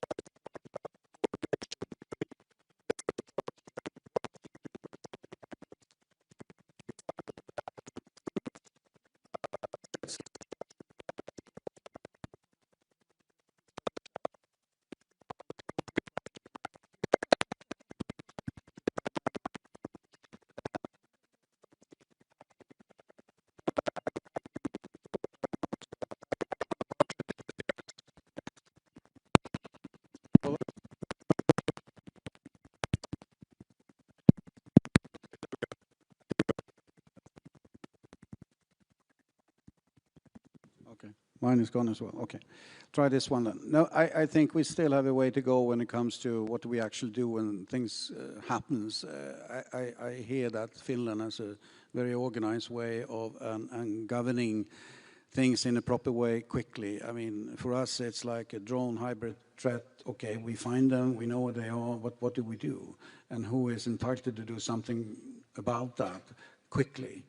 That we haven't covered yet. We have started to organize this in a proper way with regional sort of responsibilities and what have you, but still, the defense forces will never be able to protect all the critical infrastructure. So we have to know if it's the police or if it's us with some additional capability at our sites that would have to do something. And of course, I understand the risk of casualties or collateral damage if we start using our own weapon systems to take out drones, for example. It's a big step to take that. I'm not saying we should, but we haven't organized it properly yet. We're getting there. Remember, we also had a fantastic system during the Cold War. Then we dismantled that to a large extent when it comes to total defense, and now we're rebuilding that again. Not exactly the way Finland has done it, and we have a way to go, but we're getting there. Only the fact that all the citizens of Sweden now has a brochure to what to do when things go wrong, what should you actually have at your house, how long do you have to sort of keep and cope with yourself before anyone helps, is a big step. And now all the businesses, all the companies in Sweden has also a scenario description on what to do if something goes wrong. So we are moving quickly into a much better situation. But still, I cannot call the police if I have drones over my facility. I will do that, but what would they do? That's the question. What do they do, Alex? Well, obviously, just like Michael said, it's not going to be, I think it works, yeah. So it's never going to be perfect. And I think we have to understand that there's a learning curve here. So we have had in Finland 3 major incidents with drones. And in the first one, we found out that our coordination wasn't strong enough. In the second one, we coordinated very well. And in the third one, we coordinated like clockwork. I'll give you 2 examples. If it's a drone, and then the basically lead will be taken, obviously, by the Air Force. But the Air Force will keep not only the rest of the military land and sea on par with events, but also the police and the border guard. Secondly, if it's a cable, then the lead will be with someone else. And the key in all of this is that, you have one situation center which is in charge, and you have a clear protocol of what you're going to do. so both legislation and otherwise. But we have to understand that the system is never going to be perfect, and therefore, in hybrid threats, which Michael was referring to, you're basically going to have to understand that the key there is if a system of cables, of IT cables get hit, are you sure that you can have another ramp up of a system somewhere else, and how quickly can you do that? That's a little bit of a, I think, reality that you have to deal with this. So it's not going to be perfect, but you can be good at what you do. Okay, so resilience is part of the answer here. Rob, you wanted to come in. Yeah, let's see, it's working. Something Alex said earlier, I fully agree on. It's not only about the numbers. This is about a shift in mindset. Yeah. Because if you talk about safety and security, it's not just about how many soldiers do you have, or how many F-35s have you ordered. It's 64. Yeah, very good, very good. But it's mainly about getting rid of the... Michael doesn't look so happy. Yeah. No, sorry, Michael. Sorry, yeah. There are other aircrafts. We've been very naive and very spoiled in Europe, thinking that we are just secure and nothing's going to happen to our continent. And we've seen several wars on our continent and outside our continent, but also the threat of being, with the Strait of Hormuz. Earlier we had the gas crisis. Now we're over-dependent on technologies or medication coming from China. So the shift in mindset in Europe is mainly about let's be aware of the fact that there are so many topics that could actually threat our way of living, could be a threat to our economy, could be a threat to our security. So it's not only about the 1.5%. The 1.5% is a way to have a more public debate on how to boost your society, how to make sure that every level of government is prepared to step in when it's needed. But it's not only the government, it's a whole of society approach. What can businesses do? What can people do themselves? And how can we as governments actually stimulate that and support that with some of the 1.5% spending? Lorenzo, can I ask you about the defense industry, the degree to which civilian industry can help the military side? Are there capabilities in the civilian sector that can help you in this ramp up? Or are the two worlds of military and civilian technology so different now that actually, you need bespoke factories to build, helicopter ships, missiles, and all the rest of it? No, they've been moving quite separately for a very long time, but now I think there is an important level of coordination that is needed and feasible. If you think about the world of cyber, then this is evident that cyber has for sure an importance in military, but is pervasive in the civil environment, and normally some of the technologies are highly in common between that.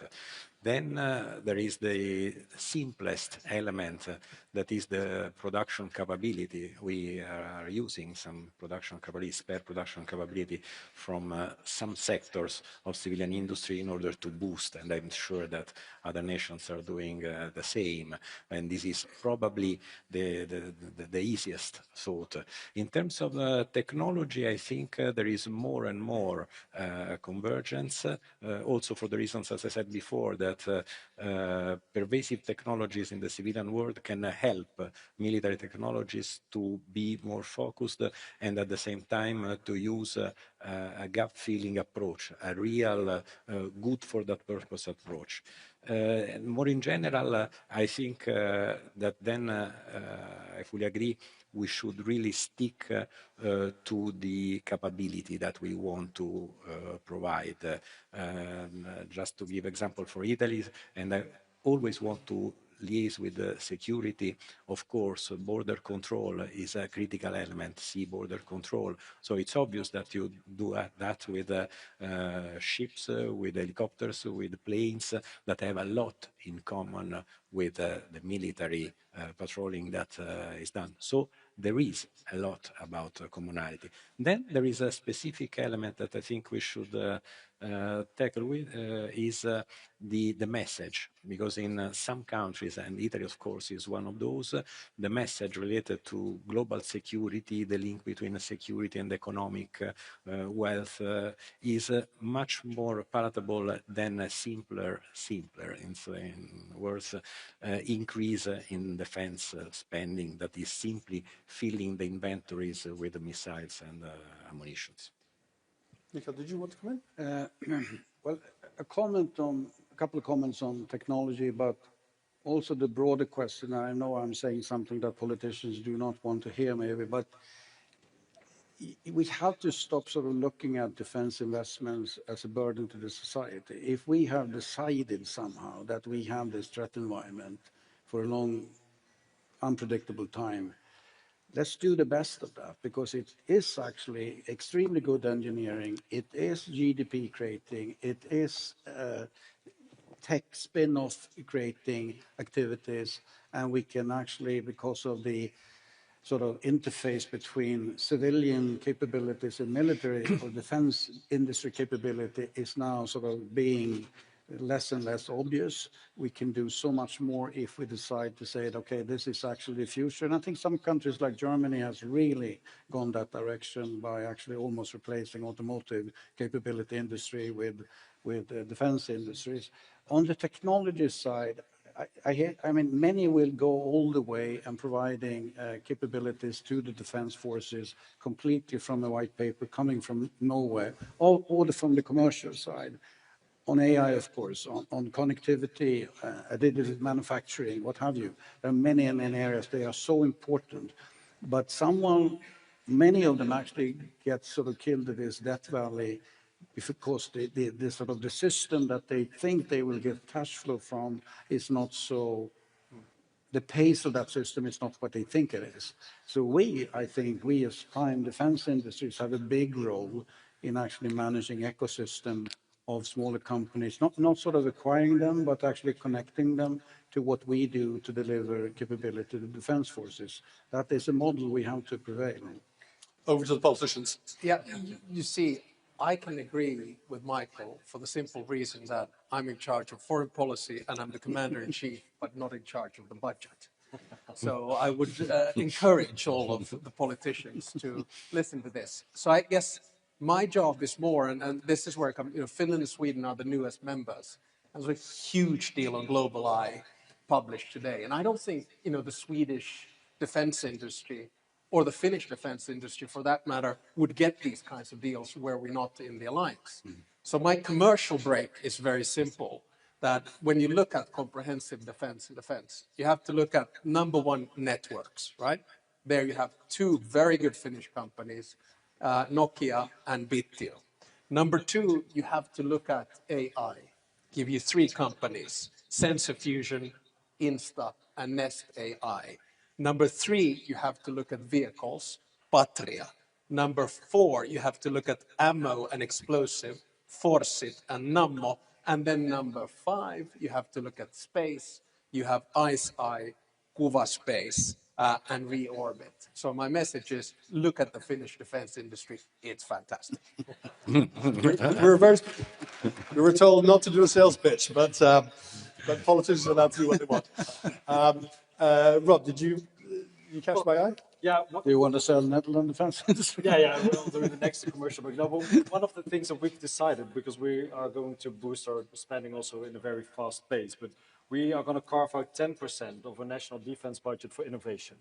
So really to make sure that we can boost the innovation coming from our universities, a lot of interesting startups and scale-ups in the Netherlands, but we also have a very strong collaboration with the National Knowledge Institute, with several companies from the defense industry, but also for dual use. And really to make sure that we can keep up the pace, because warfare is changing so rapidly that you have to carve out, in our case, 10% of the budget for innovation and building this ecosystem, and not doing just within the Netherlands, but with companies throughout Europe and in Northern America. But we also have very strong other companies that are in the end crucial for everything that we do in terms of security. So Alex already mentioned two of the Finnish companies, but we have with ASML probably right now the most important company within the EU. And there is a coalition of 10 to 15 European companies, part of the Tech Creators Coalition. And I think our 5 governments are now going to really support these companies to boost everything that they are doing, because without ASML, the American industry is nowhere. So it is not only about us being reliant on American technology or American innovations, we are also building a very strong European pillar. And in the end, the Americans and the Europeans together are the strongest alliance in the world, and we have to boost that as much as we can. As you mentioned, ASML and AI, do you think that the Europeans need to develop technology with the United States together, or do they need to seek tech autonomy, so therefore their own tech stack, their own data, at least on the military side, their own command and control, their own data cloud, and their own AI for command and control? Well, we have to be more independent in some cases. If you, for example, look at storage of personal data, obviously a lot of Europeans are angry that their personal data is stored outside of the EU. So we have to build our own data centers and our own AI factories so we can actually own the data of our own citizens. But in the end, there is no such thing as a European full autonomy or autarky. You will always need to collaborate with our friends in Canada, in the US, in other partnerships around the world. ASML and other tech companies can play a crucial role, both in the US and here. But one figure that is always mind-blowing to me is that ASML is right now by far the net worth biggest company in Europe, but only 2% of their customers are within Europe. So we have to diversify our own economies. We have to make sure that there are more customers in Europe, but that's also in addition to what you're selling to the Americans and countries in Asia. We're sadly running out of time, but I just wanted to ask Lorenzo about this question of tech autonomy or tech sovereignty, and then I'll come back down the line. Well, I'm absolutely in favor of collaboration, as Prime Minister said. My point is that when you sit at the table, the way you manage to shape the collaboration or to obtain the collaboration is also dependent upon what you bring to the table. So the two roles are not separated. Europe and the European side of the alliance has to invest to have its own capabilities, excellencies, also in order to preserve export, that is by far one of the sources of wealth of Europe. At the same time, there are areas where we cannot help but having a sound and friendly relationship with our transatlantic friends. And I think this is the purpose and the spirit of the NATO alliance, and also of the evolution that somebody is asking for at the moment. Mikael? There's no way we can sort of be efficient or actually keep up the competition if we don't use hyperscalers from the US when it comes to the basic functionality and cloud and connectivity in a proper way. That doesn't mean that we wouldn't be able to use or keep track of our data centers, of course, as the Prime Minister mentioned, but also we can use lots of the AI models on our own. Agentive AI, adoption of AI can be done, but we have to work with these guys, otherwise we will never be competitive in the European perspective for a long time. We have a long journey to go if we want to have sovereignty in this area, my view. And let's remember, defense industries cannot be prohibited in the European perspective to use these hyperscalers. We need to use them in a proper way, but we cannot be prohibited to use them because then we will fall behind. That's not up to the Europeans necessarily. Alex? I think the question is too big to answer here, but I'll bring it back to where we started from on comprehensive security. We have a whole bunch of patriotic CEOs, and I think we need a lot of patriotic European CEOs, because what we're starting to see, especially in the frontier technology on artificial intelligence in the US, this sort of tension between the big tech players and the US government. And I think we have more companies that are willing to work for the good of Europe. But it would be a fallacy to think that we can somehow detach ourselves from American technology. What we need to do is to strengthen ourselves in quantum, because that is what is going to provide AI and AGI in the long run. We need to be strong on data centers, whether we like it or not. And I think there's a lot more negativity about the implications of AI in the US than what there is in Europe. So just like in security, don't think that it's a binary question, US or Europe. Same thing in technology. It's not binary, US or Europe. we're going to have to work together on this. And I think we're all learning as we're going along. I think the next stage is actually going to be to have some kind of global AI authority, and we're starting to see that bubbling up, and Europe can be quite good in that game as well. Well, that will be a subject for next year's NDIF. Thank you very much to my panel. Please join me in giving a round of applause. We've had many more questions that we could ask, but we've run out of time. Thank you.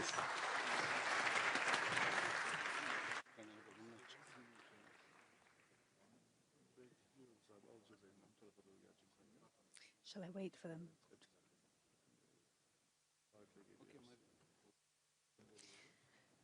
Ladies and gentlemen, please join me once again in thanking our moderator and our panelists. Thank you very much indeed.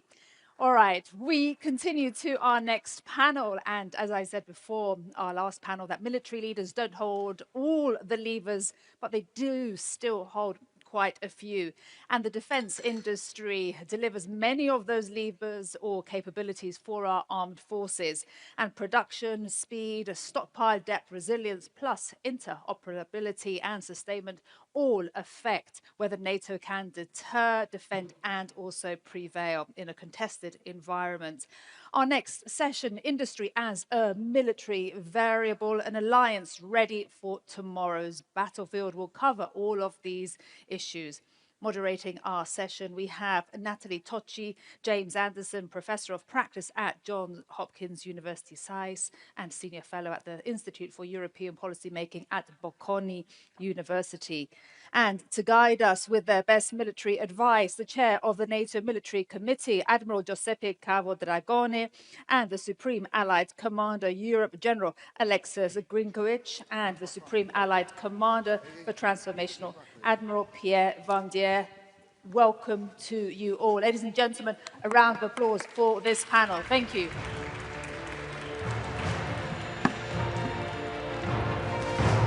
Well, thank you very much for this. Ooh, that was loud. And indeed, here we are, 1 year on, 5% is obviously on everyone's mind. And of course, in this 1 year, a lot has happened, and we've heard a lot about what has already happened.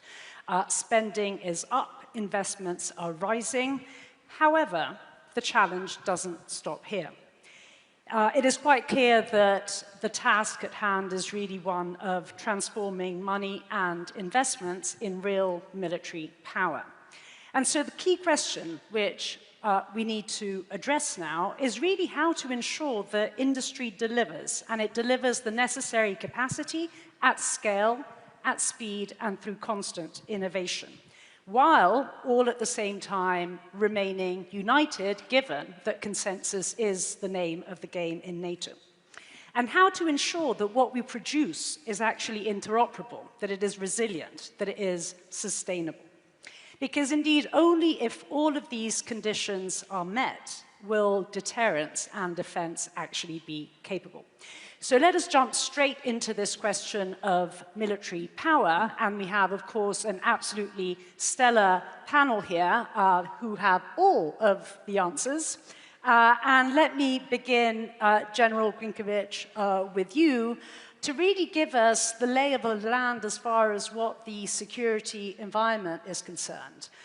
What are the threats that we face? What are the operational needs that emerge from these threats? And therefore, what, on the one hand, should citizens have in mind, but also, on the other, what does industry need to deliver?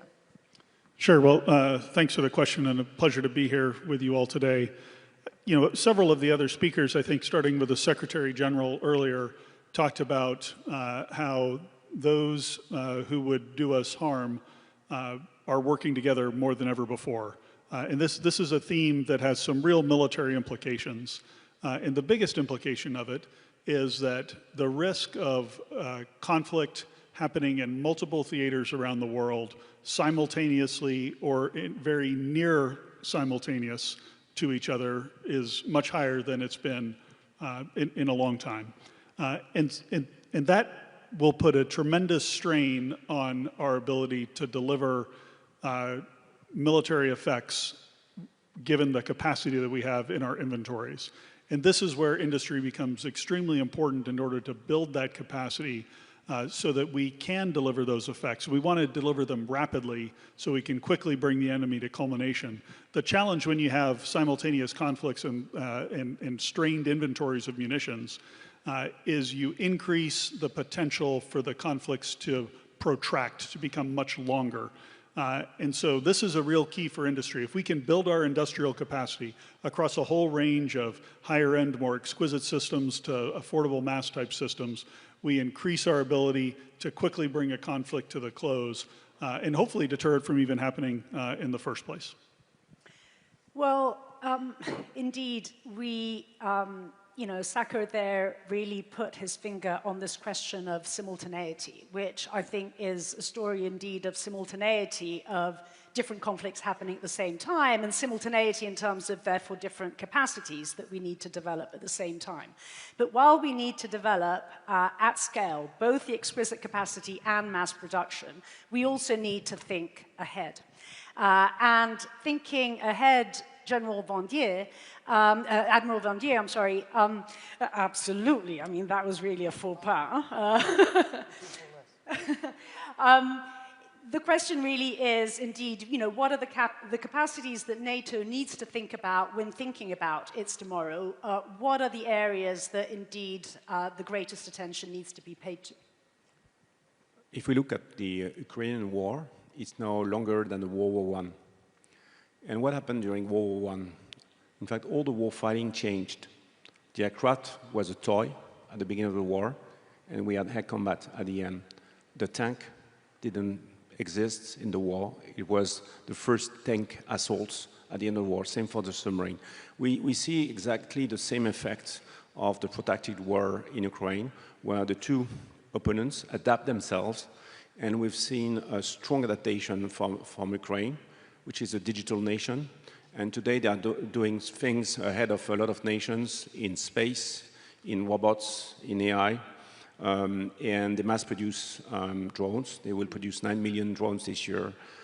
We've seen in the Gulf with Epic Fury that same tendency, the extensive use of AI and space intel to shorten the engagement loop. We've seen a lot of drones on both sides. And so this is to take in action today, to bring that in the planning, to bring the force structures. We know, for example, that a tank battalion would not survive without counter-drones today. That finding the targets will request some risky drones, cheap and massive numbers. So it's really what we have to implement today in our forces. Yeah. Admiral Capodragone, you have, as chairman of the military committee, the tough job of keeping it all together. Consensus is really your task, and of course it's a task that is a daily task. It is not simply something that is done in key moments such as this. So give us a sense of, indeed, how to ensure that that consensus is actually built and that it delivers, and so as to ensure that the 5% goal that we are moving towards is actually reached and does not go to waste.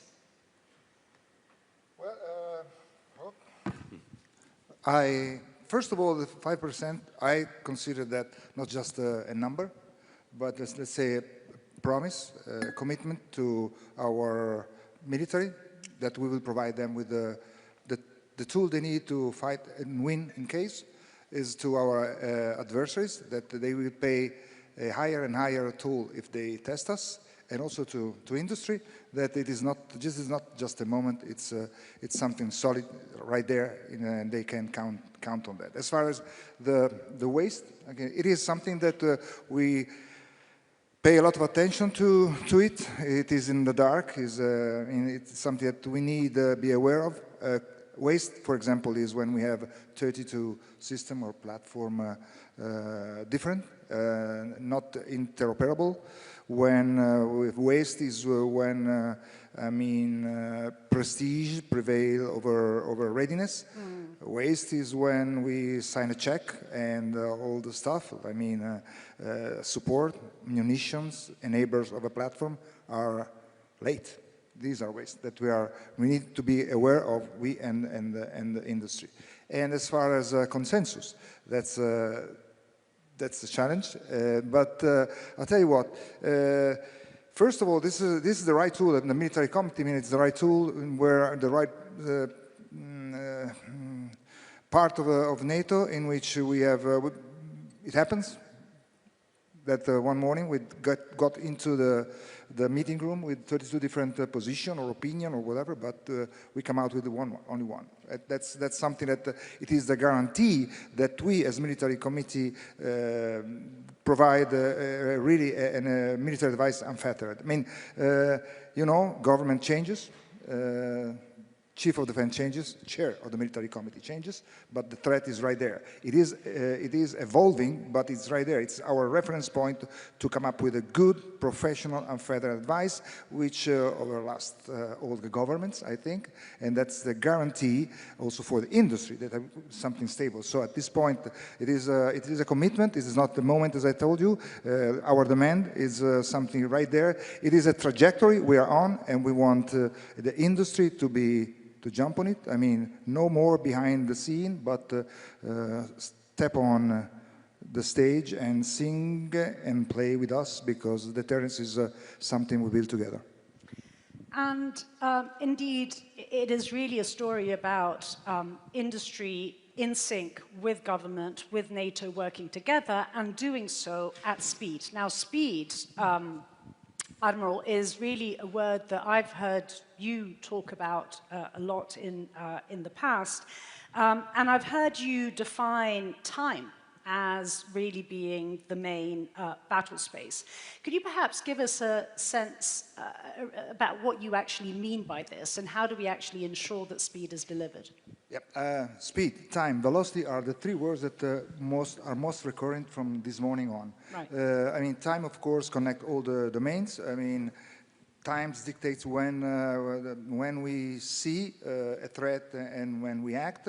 Drones has shown us very clearly. They decide the time between a target is detected and to the time in which it is a strike. Industry, military, and institution need to change their mindset. We need to work and to react on a fastest clock all together, all of us. And basically, that's I would make it very, very short. The next advantage will not belong to the alliance with the nicest, the most modern, the most sophisticated, the sexiest platform or system, but to the one who can learn fastest, decide fastest, scale fastest, recover fastest in peace, crisis, and war. At the end of the day, my personal opinion is time is no more a battlefield variable, but it is an operational domain. Absolutely. Admiral Vandier, I want to come to you on this question of speed, because I think there is indeed a key nexus really between speed and innovation, right?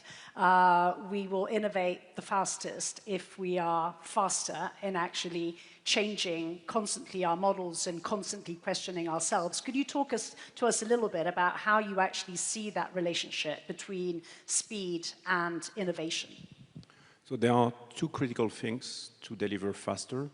One is being done today. It's what we call the aggregated demand. That means that all the nations go together and they see how they will fulfill SACEUR's plans. And today that job has been made, and the demand signal is pretty clear on what exists. The other part is what doesn't exist, or what we should implement. So that was the example of drones, for example, on all domains. In fact, we need a fast track to implement this. If we just apply what we've done before, that means that it's 3 years to define the needs, then to define the requirements, then to go to contracts, and then to deliver. That makes roughly a 6 to 7 years cycle, which is the obsolescence of the technology we are speaking about. New LLMs, they go, you have a new one each 4 months. The updates of the drones, it's a weekly update. Yeah. So if we are not able to have contracts that are at that pace, in fact, we will have a technological debt. And I think today we have pretty the same contracting process for an aircraft carrier and for software. We need to have a fast track. This is essential. General Brinkovic, without obviously scaring us too much, but could you give us perhaps a more granular sense of exactly what are the military risks if we don't do all of this? Yeah, so if you think about the ready forces that we're building across the alliance, no doubt in my mind that allies are spending to their Hague Summit commitments. They're going to get the tanks and airplanes and ships, those long lead items that we need, into their inventories in line with their capability targets. And some will meet them quicker than others, but we'll get there. The thing that you need now is the depth of munitions and the replacement capability for those in the event of attrition on the battlefield.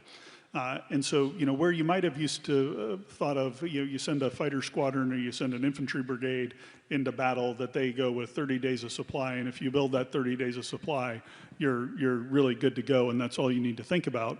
What we really need to develop is the back end of that industrial base that can sustain that fight over a longer period of time. So it becomes as much about building the capability as building the ecosystem that can sustain the fight. And that ecosystem can't just be static. As Admiral Vandier mentioned, the development and innovation cycles are running at faster and faster rates. And so as we resupply our forces that are on the front lines, as we replace the things that have been attrited in combat, we want those to be more modern, more adapted to whatever changes we're going to see on the battlefield. This, to me, is one of the real lessons from the conflict in Ukraine, from the conflicts in the Middle East, is that you have to build a very tight relationship between the militaries and the industrial base, so you have really rapid discussions about what it is that the battlefield requirements are on the front line, and then industry can talk about what they can deliver, and in that tight loop, deliver much more quickly. You know, someone this morning talked about the general's opinions on what they might need isn't as important as someone on the front line. I absolutely agree. The fingertip feel for what's needed is going to come from the front line, and we've got to figure out how to make those connections at the right echelons. Yeah. Admiral Capodragone, in a sense, a related question that comes from the floor. What is, you feel, the military problem that is actually most critical for industry to address for NATO? I think that what we should be aware of is that, I mean, we have more money available. Yeah. We have more money on the table. So again, we have to, to transform money in capabilities or effect on the battlefield. We cannot just wave money in face of the enemy because it's not gonna work. But the thing is that temptation or something that could happen is that with more money, there should be the tendency that we need to intercept at the earliest to more fragmentation. So the temptation should be there. And I think this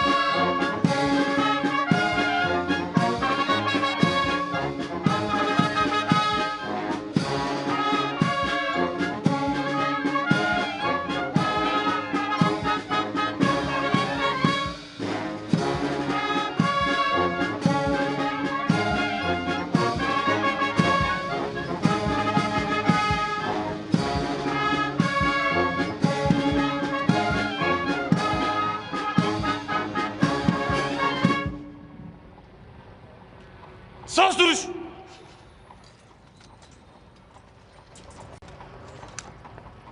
Döner at.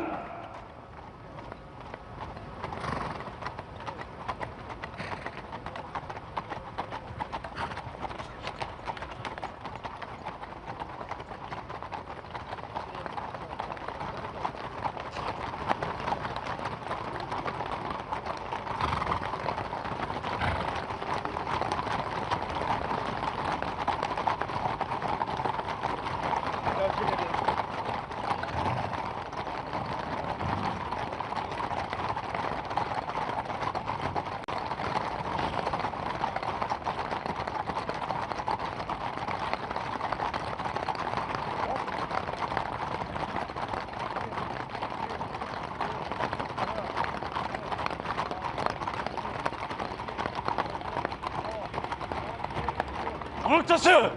Selam. Dur!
Görüşürüz hazırdır akşam.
Merhaba, Ashkar.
Okay.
Öncelikle NATO Liderler Zirvesi'nde değerli dostumla Ankara'da bir arada olmak bizlere ayrı bir güç katmıştır. Kendilerine hoş geldiniz diyorum. First here, on the occasion of the NATO Summit, I would like to welcome my valuable friend, Mr. President Trump, who has participated here today with us and added strength to the summit that we are convening for. Ve bu ziyaretin ne kadar önemli olduğunu özellikle ifade etmek istiyorum. And I would like to express how important this summit is that we are here gathering for. NATO Liderler Zirvesi'nin bugün Ankara'da yapılıyor olması ve tüm liderlerin şu anda ülkemizde bir araya gelmesi, yarın değerli dostum Sayın Trump'la birlikte olması bizlere ayrı bir güç katacaktır. The fact that we are convening here today for the NATO Ankara Summit and that all the leaders are arriving and tomorrow with the presence of President Trump, which will be adding might and strength to our summit. Kendilerine tekrar hoş geldiniz diyorum. Once again, I would like to say welcome, Mr. President. Well, I want to thank you very much. As everybody knows, it's been very much reported. We are great friends. The president has done an incredible job. Just landing at the airport, to see such a beautiful airport, and to have a building named after me. I was very happy about that. That was very nice. The airport is absolutely beautiful. The roads coming in were brand new and beautiful, and you've been a great leader and a respected leader all over the world, and we really do. We've had right from the beginning good chemistry. We've had a very special relationship. Turkey has become, under the president, a very powerful country militarily. People don't know how powerful, actually. They have a lot of our equipment, and they have a lot of great soldiers, and they're really somebody to be reckoned with. And the nice part is that because of the relationship that we have, it's all gone very well. I just want to say that I have a lot of respect for the president, and I think it's really to the benefit of both countries. We're going to be talking today about trade. We're going to be talking about other things having to do with the military, lots of different things. Probably we'll mention Iran, where we have essentially decimated their military. They cannot have a nuclear weapon. And we're going to have some very good discussions. But we do a lot of trade with Turkey. We make great things, and they make great things. And we've had a very, very It's had a very big impact on both of our countries. So I just want to tell you that it's an honor to be with you, and we're going to have a lot of good meetings. We're going to have good dinners, good food. We're going to have a good time, but mostly we're going to have a lot of work, and we're going to do good things for our countries. Thank you very much, Mr. President. Thank you. Sayın Cumhurbaşkanım, havama kadar geldiniz. Çok teşekkür ediyoruz o yüzden. Çok uzun süren bir dostluğumuz var biliyorsunuz. Son derece saygı duyduğum, yakın bulduğum bir insansınız. Buradaki buluşmalarımızda, görüşmelerimizde 3 konudan bahsedeceğiz. Askeri, ticari ve bir de İran konusundan bahsedeceğiz. Gerçekten çok güçlüsünüz. Çok güçlü askeri ve silah sanayi açısından çok güçlü bir yerdesiniz şu anda. Dolayısıyla teşekkür ediyorum ve çok iyi bir vakit geçirdiğinize inanıyorum. Thank you. Very much. Okay. Mr. President, are you going to sell F-35s to Turkey, and what about the legal restrictions? Well, it's a decision we're going to make. We have a very good relationship. I would think that many people, I can tell you, many people, including the people sitting right here, thinks, why wouldn't we do that? We have a better relationship with Turkey, and Turkey's been in many ways much more loyal than other countries that we think would be loyal. So, yeah, it's something certainly we would consider. It's a great plane. It's the best, currently the best plane by far. And it's certainly something we will consider, yeah. Yes, Daniel, please.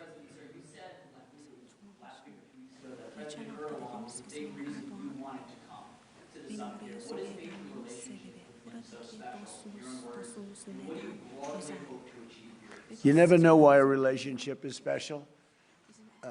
Some people you get along with, and some people you don't. Sometimes you get along with the toughest people, like him, and sometimes you don't get along with the weakest, most pathetic people. You just don't get along. Maybe you don't respect them, but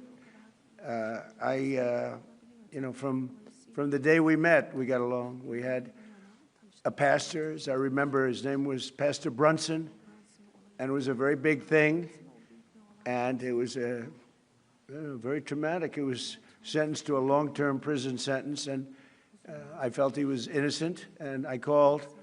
Other people called. They got nowhere. I called the president, and he released him immediately. It was something that the evangelical community will never forget, and because he was a good man, Pastor Brunson. So, just things like that, we just it's always worked out. And I think it's been from the very beginning, from the first moment. I said it before, it's a chemistry that works between us. There are those that I don't have a good chemistry with, I will tell you that. And we work that out too.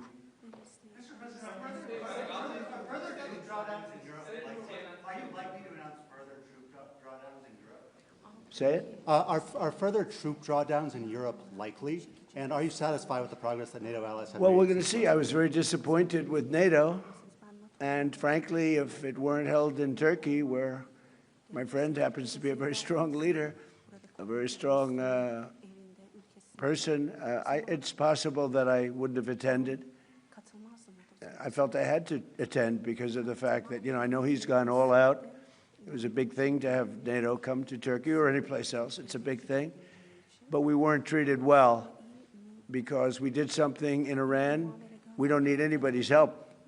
I didn't even want their help.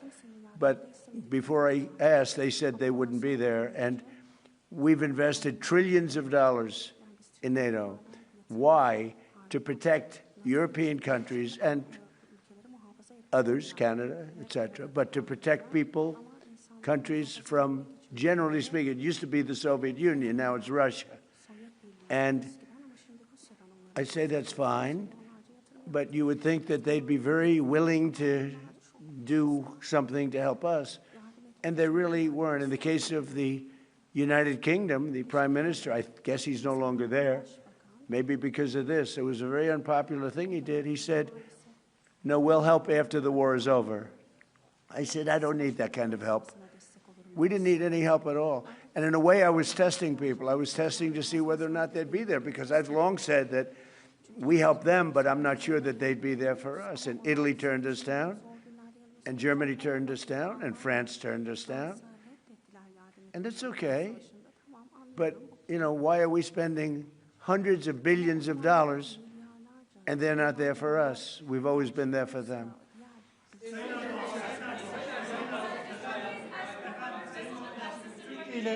Türkiye ile Suriye arasında Türkiye'de efendim İran'daki savaşın sona erdirilmesi için oldukça çaba sarf ettiniz. Müzakere süreci devam ediyor ancak nihai bir anlaşma noktasına gelinmiş değil. Bundan sonraki süreçte Türkiye nasıl adım atacak İran ve ABD arasındaki müzakere sürecinin olumlu bir şekilde neticelenmesi için? Bu süreçte yine aynı şekilde bizler İran-Amerika ilişkilerini nasıl bir düzleme kavuştururuz? Onun gayreti içerisindeyiz. Elimizden geleni yapmak suretiyle dünya barışına bir adım atalım diye gerek şahsım, gerek arkadaşlarım hep birlikte çalışacağız. Ben sizlere 80 bine yakın insan hayatını kaybetti Gazze'de. Çok büyük de bir yıkım var. Ateşkes sağlandı ama yer yerde ihlaller devam ediyor. Ateşkes ihlallerinin önlenmesi için, insani yardımların Gazze'ye girebilmesi için, ayrıca Gazze'nin yeniden inşa edilebilmesi için önümüzdeki süreçte ortak atabileceğiniz adımları değerlendirecek misiniz muhatabınızla? Müsaade buyururlarsa kendisinin de bu konudaki fikirlerini almak isteriz. Teşekkür ederiz efendim. Özellikle Gazze konusunda tabii değerli dostumla bunları da konuşarak özellikle bu bölgedeki barışı sağlama için bu liderler zirvesini çok önemsiyoruz ve bu liderler zirvesinden aynı şekilde bir kararın çıkmasını da hayra yorumluyoruz ve bunun olabileceğine de ben ihtimal veriyorum.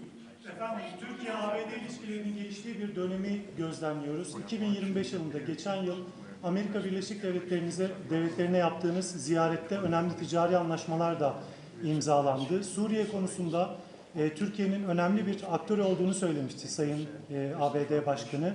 Şimdi yeni dönemde gelmeden önce de Sayın Trump bir sürprizle geliyorum ifadesini kullandı. F-35'i, Kaan savaş uçaklarının motorlarını konuştuk. Acaba gündeme gelebilir mi şeklinde.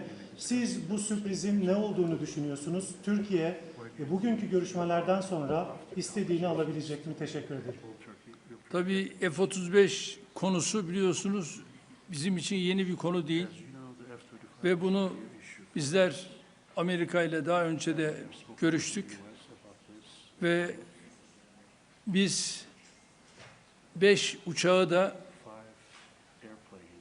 sözünü aldık ve Sayın Trump'ın bu konuda bize ayrıca sözü var ve şimdi de bu liderler zirvesinde yapacağımız görüşmelerde F-35 ile ilgili kendilerinden bu daha önce aldığımız sözün ben geleceğe yönelik olumlu şekilde test ettiğimizi biliyorum ve bu konuda da Sayın Trump her zaman sözünün arkasındadır.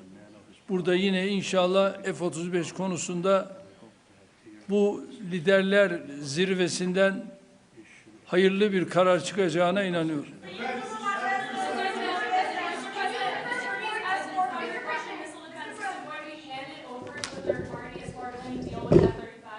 What does that mean? Is it going to be handed over to a third party? Is that not part of the deal? Third party? What is the third, with respect to what? There's our concerns about the Russian missile defense system.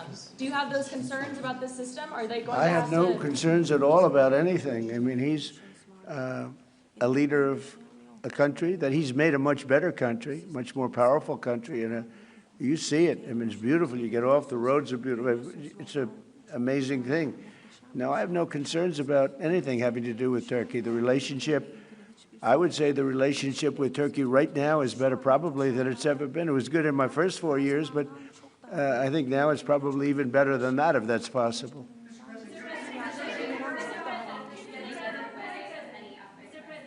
Sir, U.S. military and Turkish military constitute a really strong and large military base for NATO.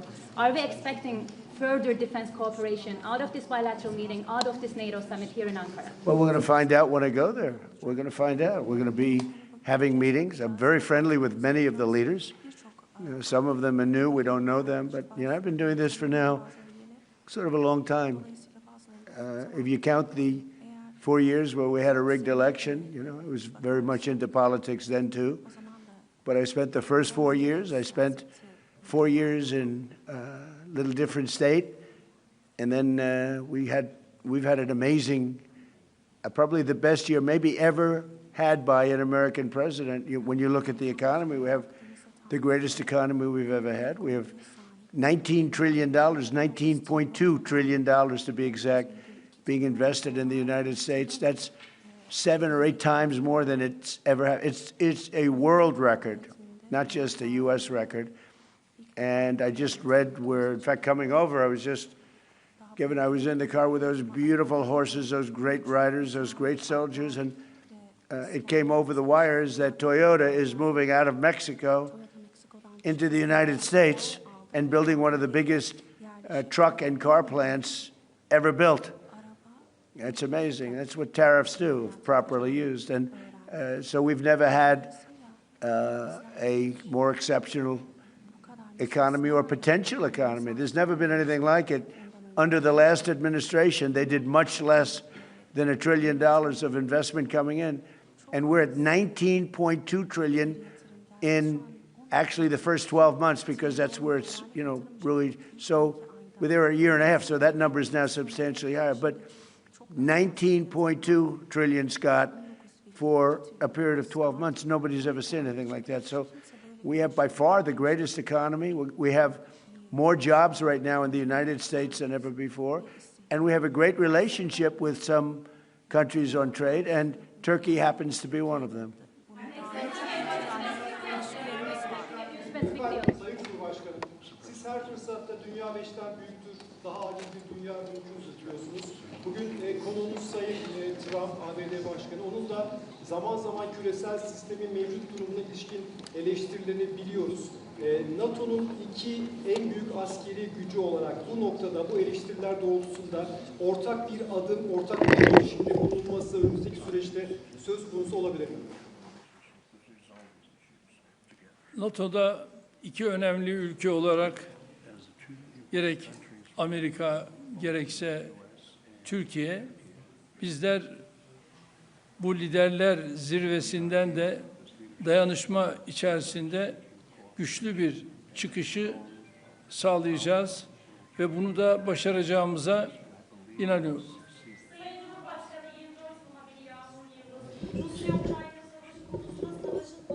Bu yana arabuluculuk tesis ettiğiniz, 2 ülkenin Dışişleri Bakanlarını Antalya Diplomasi Forumu'nda bir araya getirdiniz. İstanbul'da çok önemli müzakereler yürüttünüz. Bu zirve kapsamında da Sayın Trump'ın Sayın Zelenskyy ile görüşeceğini biliyoruz. Nihai aşama olarak hangi noktadayız? Savaşın sonlanması konusundaki gidişata ilişkin değerlendirmeniz nedir? Teşekkürler. Antalya Diplomasi Forumu'nda Dışişleri Bakanlarımız bir araya geldiler. İstanbul müzakere sürecini de... Is that for me? Are you asking me, or are you asking the president? The president, yes. Biz Rusya-Ukrayna arasındaki bu gelişmeleri de yine değerli dostumla burada paylaşacağız, görüşeceğiz ve ona göre de adımlarımızı atacağız. Televizyon kanalından Hatice Kübra Bal, benim sorum da aslında az önce biraz yanıtladınız ama Türkiye'nin 5. nesil uçağı Kaan motorları için F-110 motorlarından söz edeceğiz. Aynı zamanda kassa yaptırımları ve bu bağlamda da F-35 alımı ile ilgili aslında bu görüşmeden bir somut sonuç bekleyebilir miyiz? Onu merak ediyoruz. Ben bunu daha önce değerli dostumla görüştüm ve Kaan'la ilgili onun motorları noktasında bu liderler zirvesinde bu görüşmeyi değerli dostumla tekrar bir araya geldik. Onu görüşeceğiz ve inanıyorum ki bununla ilgili bize verdiği müjdeyi burada da tekrar edecektir. Ve bu müjdeyle de herhalde liderler zirvesinde kendisine teşekkür edeceğiz. You know, I might add that Turkey bought planes. It's the best plane. But they bought planes from the United States. And when you buy a plane from the United States, if there's engine rehab and other things that are done to engines, there's various things that happen, including just maintenance. I think we have an obligation to maintain engines and help them maintain engines. When you buy a plane from us, what are we going to do? Say you're buying a plane if the engine needs work or if the engine has to be rehabilitated or even upgraded somewhat, but I think we have an obligation to do that. What are you going to do? Say, I'm not going to do that? Look, Turkey's been, I know, you know, a lot of people don't agree, although I think with time they're starting to. Turkey has been a great ally for us. Turkey could have gone on the side. They know Iran very well, and they know the problems with Iran. But they've been very instrumental, along with a couple of other countries, of helping. They could have gotten into the fight. You know, I hear some people saying about their relationship with Israel. They could have gotten into the fight. They're a very powerful military nation. They didn't do that. Maybe they didn't do that because of me, but they could have gotten into the fight on the other side. They are a nation that's been very, very good, and I can speak for myself as president.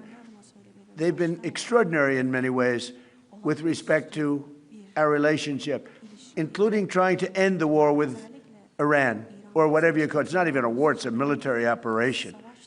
It's a denuclearization.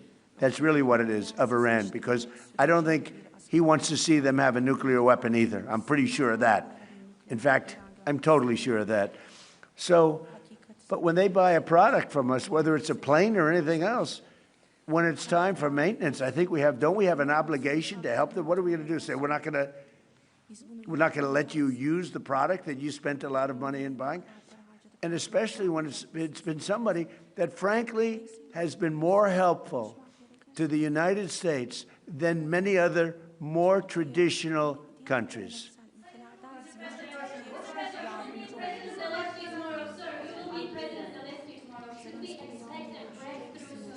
I do. I had a very good talk with President Putin, who, by the way, has a lot of respect for President Erdogan, a lot of respect for him. We had a long talk yesterday. It lasted a long time, and I also spoke with President Zelenskyy right after that. I think they both want to make a deal. It's too bad it took so long, but I think there's going to be something's going to come out, and the president's also helping us with that. But I think there's something. You know, I settled 8 wars, and I think we're going to be settling a 9th. It doesn't seem likely now, but sometimes with war, I see when it's least likely, that's when it happens.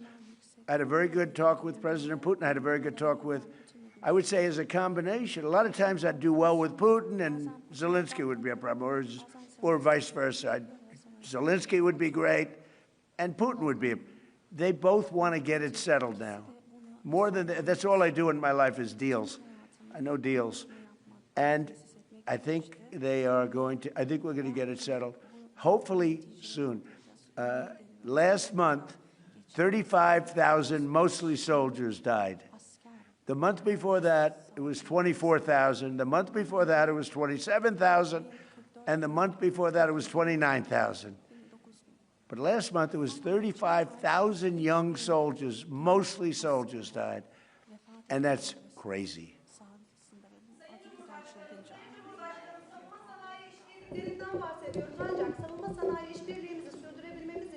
Amerika'nın katsayı yaptırımlarını da kaldırmış olması gerekiyor. Sayın Büyükelçi Barak burada. Kendisinin bu konuda aslında mesajları da oldu geçtiğimiz aylarda. Sayın Başkan'ın da bu konuda olumlu düşündüğünü biliyoruz. Hem ticaret hacmi hedefine ulaşmak hem de NATO zirvesinde burada Sayın Trump gelmeden önce de açıkladılar. Aslında Türkiye'nin hattıyla zirveye katıldığını da açıkladılar ama aynı zamanda katsayı yaptırımlarının Türkiye'ye uygulanıyor olmasının bir tezat olduğu düşünülüyor.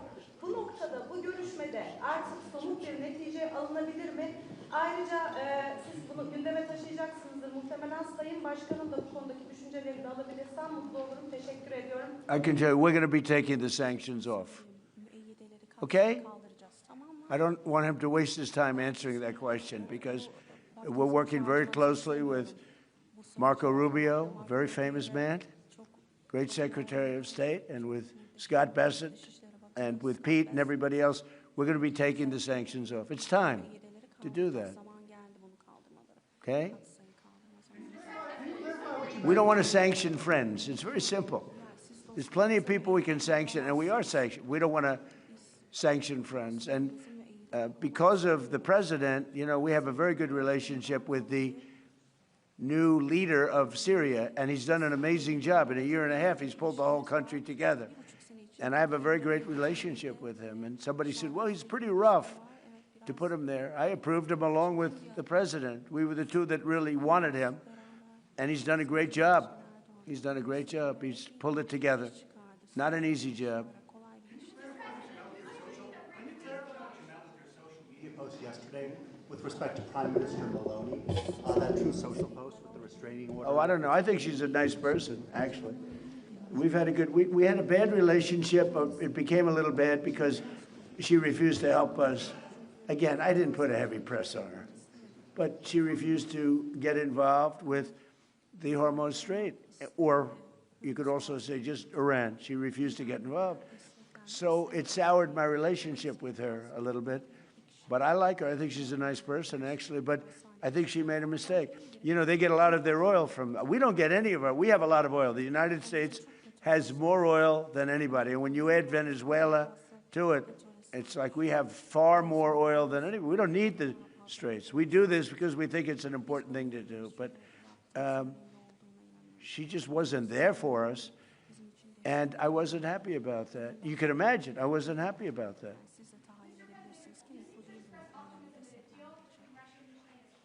Why do you think that? What conditions have changed? Did Putin seem... About with what? Russia-Ukraine. Did Putin seem open to any concessions that he Never had? changed. I just don't want him killing people. You know, it doesn't affect the United States. When Biden was here, he gave them hundreds of billions of dollars worth of equipment. Now I sell the equipment for, you know, fair price, the full price. And I sell it not to Ukraine, I sell it to the European Union. They pay us. But with me, it's not anything to do other than I'd like to save lives. You have 25, 35, 30. One time it hit 41,000 a month souls. They're dead.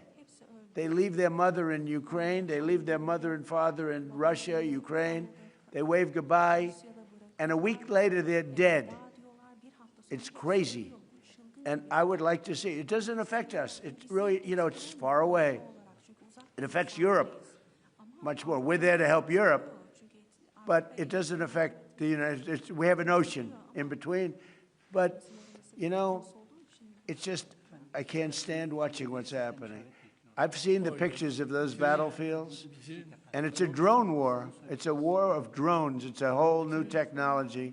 And we're actually the leader in drones now. We have the most sophisticated drones, but people wouldn't believe how violent it is. And I've seen the battlefields. They send me pictures. I actually want to say, don't send them to me. Pete, this man right here sends me pictures. Pete Hegseth. And I said, Pete, you know what? Doesn't help to look. I've never seen anything like it. It's carnage.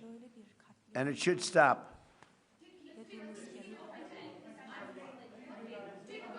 Open to any concessions to end the war? Did Putin seem open to any concessions to end the war in your call with him? I get along very well with both, and we're going to get it settled. And President Erdogan's helping us get it settled, as he's helping with Iran.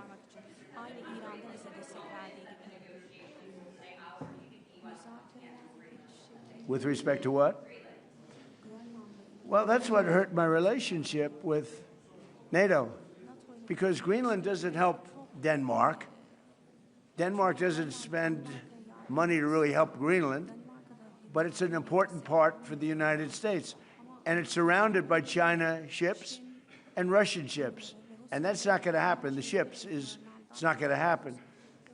It was Greenland that, and it continues to be, That should be controlled by the United States, not by Denmark. And when they wouldn't go along with it, and with all the money we spend to help them with Russia, and we don't have to spend any money, we could remove all of our soldiers out of Europe. Because as you probably noticed, Europe's a very different place than it was 20 years ago. A lot different, much different. It's a much different, and they better be careful with immigration and energy. If they're not careful with those two things, you're not going to have a Europe anymore. Okay, thank you very much, everybody. Değerli arkadaşlar,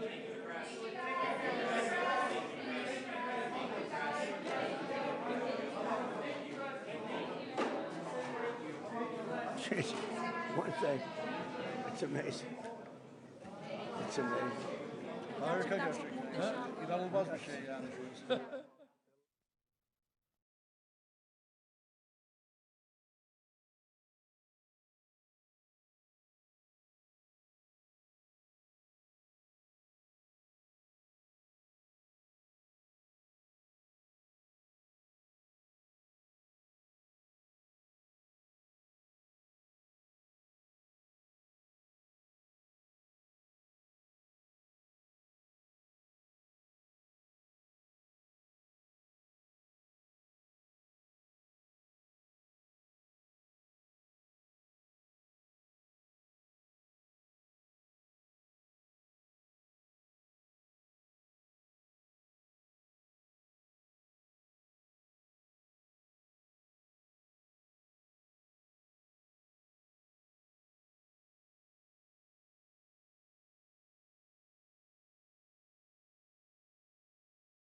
Pa mi smo uvijek zastupali, i to je od pamtivijeka načelo slobode plovidbe i sigurnosti, da je sloboda sigurnosti svaka zemlja i članica međunarodne zajednice Ujedinjenih naroda.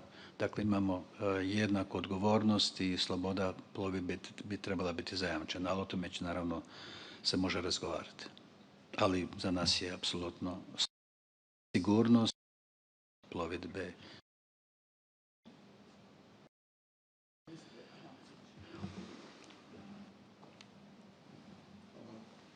Evo, vezala bi se na Tihomira, pa bi dodala da u nacrtu deklaracije piše da su se sve zemlje članice, a to je usvojeno na razini veleposlanika, znači to je formalnost zapravo na kraju ovog foruma, da su sve zemlje članice se usuglasile da Iran ne smije imati nuklearno oružanje i B, slobodnu plovidbu hormuškim tjesnacem. Što bi to značilo na razini cijelog saveza? Kako vi to vidite? Pa vidim kao jedan napredak i upravo je današnji summit, ovogodišnji summit, pridonosi jedinstvu, jačanju jedinstva, transatlantske suradnje i ono što je, kada govorimo o obrani i sigurnosti, Europe i Sjedinjenih Američkih Država, niti Sjedinjene Američke Države mogu bez Europe, niti Europa bez Sjedinjenih Američkih Država, ali vi ste vidjeli u zadnjih mjeseci, počev od one subote 28. veljače, što se sve događalo i koliko smo bili zabrinuti upravo i zbog hormuškog tjesnaca koji je bio zatvoren i koliko su građani, koliko je Hrvatska, naravno isto kao i sve druge države, koliko je vlada bila angažirana u smanjivanju, u pridonošenju, smanjivanju utjecaja, negativnih implikacija na ono što se događalo, dakle, zbog hormuškog tjesnaca, a to je visoka cijena energetskih derivata, energenata općenito. Tako da i ovo što se događalo u međuvremenu i višeputno sastajanje i Sjedinjenih Američkih Država i Irana za pregovarački stol, što smo mi od početka pozdravili. Evo i pozdravili smo i što se to dogodilo u Pakistanu. Pakistan je bio medijator, to je zemlja upravo gdje ću ja biti sutra prvi europski ministar koji će posjetiti tu zemlju koja je doista važna i koja opet nudi i dalje svoje usluge. Svakako da su ove teme, apsolutno da će biti na stolu, da će se o njima razgovarati. Ono što je najvažnije je zapravo da nema ratnih djelovanja, da je hormuški tjesnac otvoren i da sad o raznim drugim modalitetima će se nastaviti razgovarati, kao što se razgovaralo još od 2015. 16. godine o ugovoru o nuklearnom naoružanju. Tako da sve je to na stolu. I želimo čuti što će drugi isto tako reći. Mislim da to glavni tajnik Mark Rutte dobro koordinira i ono što je najvažnije da imamo afirmativan pristup prema budućnosti našega saveza i cjelokupnom euroatlantskog prostora, ali i međunarodne zajednice, jer mir je, nema alternativne za mir. A s pogledom isto tako i na Ukrajinu. Sada dolazi u ovim trenucima Ursula von der Leyen, predsjednica Europske komisije i predsjednik Europskog vijeća. Dolaze zajedno na razgovore. Vi imate nekoliko programa koji su kompatibilni, ali opet s jedne strane imamo SAFE u koji Europska unija, odnosno država Europske unije, ulažu novac za proširenje kapaciteta, s druge strane ono što NATO traži, prije svega američki predsjednik, da se to i formalizira. Dakle, samo prisjetimo da je prošli tjedan dok je bio u Washingtonu, glavni tajnik Rutte rekao da se Vladimir Putin nikako ne boji preuzetih obveza, nego njihovih izvršavanja. Smatrate li vi i vaši kolega na ovim sastancima da zaista se izvršavaju obveze koje su preuzete u Hagu i s druge strane da je to dobar tempo, odnosno da se to događa na vrijeme? Pa vaše pitanje je apsolutno u redu, jer ono zapravo prati dinamiku svega onoga što se događa u ovoj vrlo izazovnom vremenu s kojima gdje smo suočeni sa velikom krizom na Bliskom istoku i naravno ratom, agresijom Rusije na Ukrajinu, ali o svemu trebamo razgovarati i razgovarat ćemo. Ja mislim da jesmo, da je tu NATO savez apsolutno ispunio svoje obveze i da je tu gospodin glavni tajnik u pravu. Možda još jedno pitanje ministre, to sam pitala i ministra Anušića prije 2-3 sata. Jeste li, s obzirom da na samitu Hrvatska predstavlja predsjednik, odnosno uvijek predstavlja predsjednik Republike, jeste li vaše stavove usuglasili sa uredom njegovim? Pa vidite, kad govorimo o stavovima, sve ono što radi se za predsjednika države, za predsjednika Sabora, za predsjednika vlade, to radi Ministarstvo vanjskih i europskih poslova, to je zajednički servis, to je zajedničko tijelo koje priprema materijale. Vi ste spomenuli da je sve i ova deklaracija dogovorena na razini veleposlanika, prema tome tu nema nekakvih posebnih iznenađenja. Kada govorimo o vanjskoj politici, onda znate da je predsjednik vlade apsolutno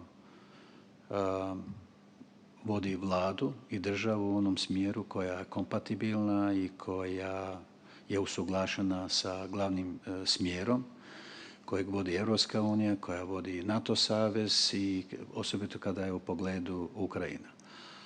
Predsjednikovi istupi nekad odudaraju od tog smjera, tako da idemo vidjeti što će predsjednik isto tako sutra reći.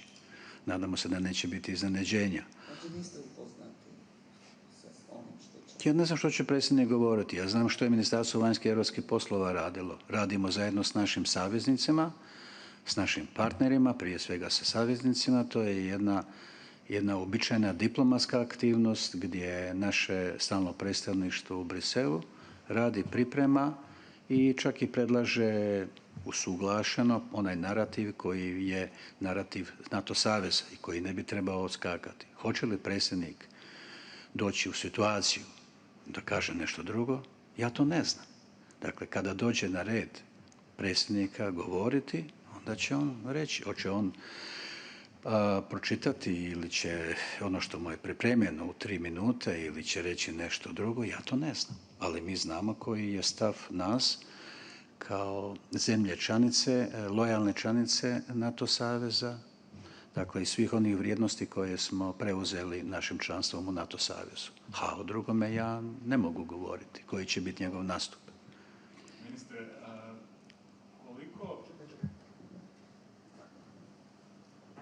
Ministre, iako se ovdje većina zemalja koje su došle i u završnoj deklaraciji, pogotovo glavni tajnik, šalju poruke jedinstva, sklada, dakle da nema problema u Savezu, ipak je Donald Trump, nema sad dugo da je održao jedan zajednički susret s predsjednikom Erdoganom i od njega smo ponovno mogli čuti poruke kako smatra da SAD treba kontrolirati Grenland, kako ponovno je tu bila kritika prema ostatku NATO saveza, odnosno prema europskim zemljama članicama. Dakle, koliko vas brine nestabilnost koja stalno dolazi od predsjednika Trumpa bez obzira na sve vrste dogovora? Pa ne brine nas jer smo mi naučili već na jedan način ili stil kako predsjednik Trump to govori. Bilo je to i u ranijim mjesecima i tako dalje. Vidite, i kada ne bi bilo sklada negdje, mi apsolutno trebamo njegovati tendenciju prema stvaranju sklada. Jer, čujte, drugačije nemate alternativu za jedan savez čiji su ciljevi jedinstvo, solidarnost, kolektivna obrana i zajedničko odvraćanje od prijetnji. Tako da tu samo mogu ja sad, čini mi se po ovome kako smo i pripremili ovaj NATO summit i deklaraciju i općenito sve dokumente koji se činjavaju ovaj summit, mislim da možemo reći da sam optimističan i da možemo reći u odnosu na ranije godine da će ovaj summit biti jako dobar i da će polučiti dobre rezultate i da će pokazati upravo to transatlantsko jedinstvo i zajedništvo. Hvala.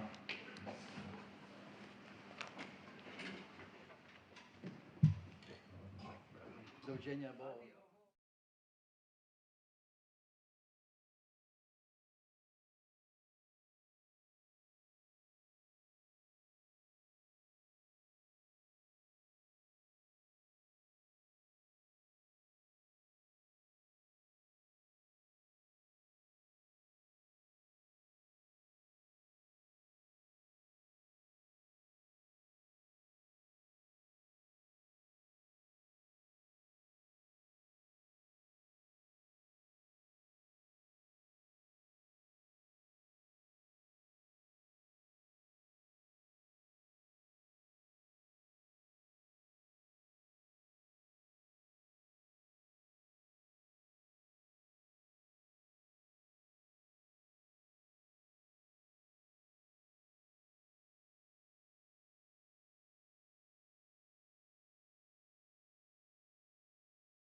Okay, good evening, both of you. I'm so happy that we have this opportunity. Thank you for being here at the NATO Summit.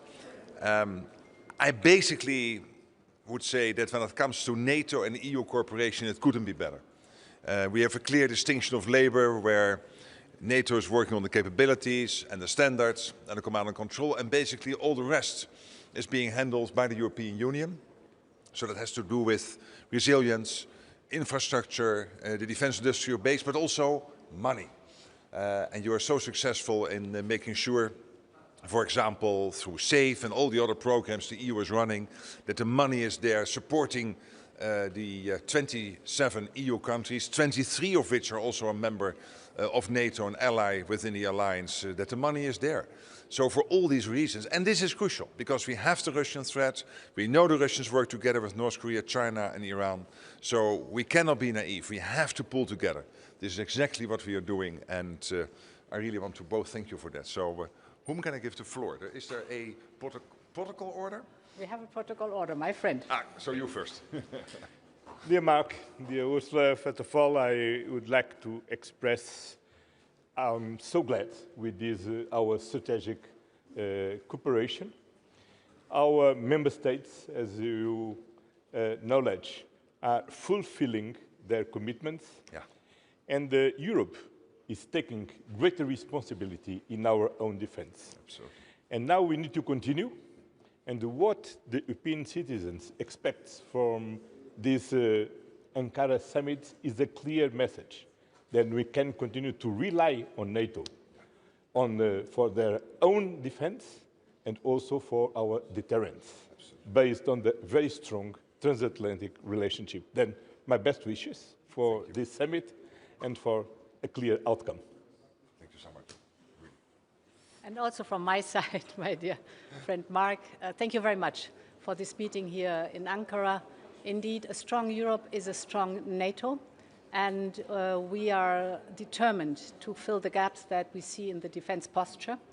And for that, we have mobilized 800 billion euros up to 2030 that have to be invested to have a strong defense industrial base.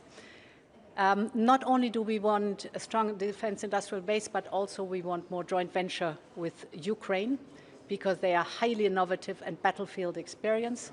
And of course, we want more joint procurement within the European Union, because this means interoperability. So many topics to discuss with you. Thank you very much for inviting us. Thank you so much. So thank you. Let's start. Bye-bye.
nerede? 35.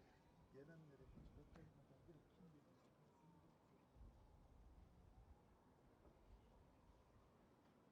Bas konuş.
kendini geliştiriyor. 9'da geldiğiniz zaman başarılı diyor.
bekliyoruz artık.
Devlet başı, hastur. Haydi, ya Allah.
Fatih Marşı!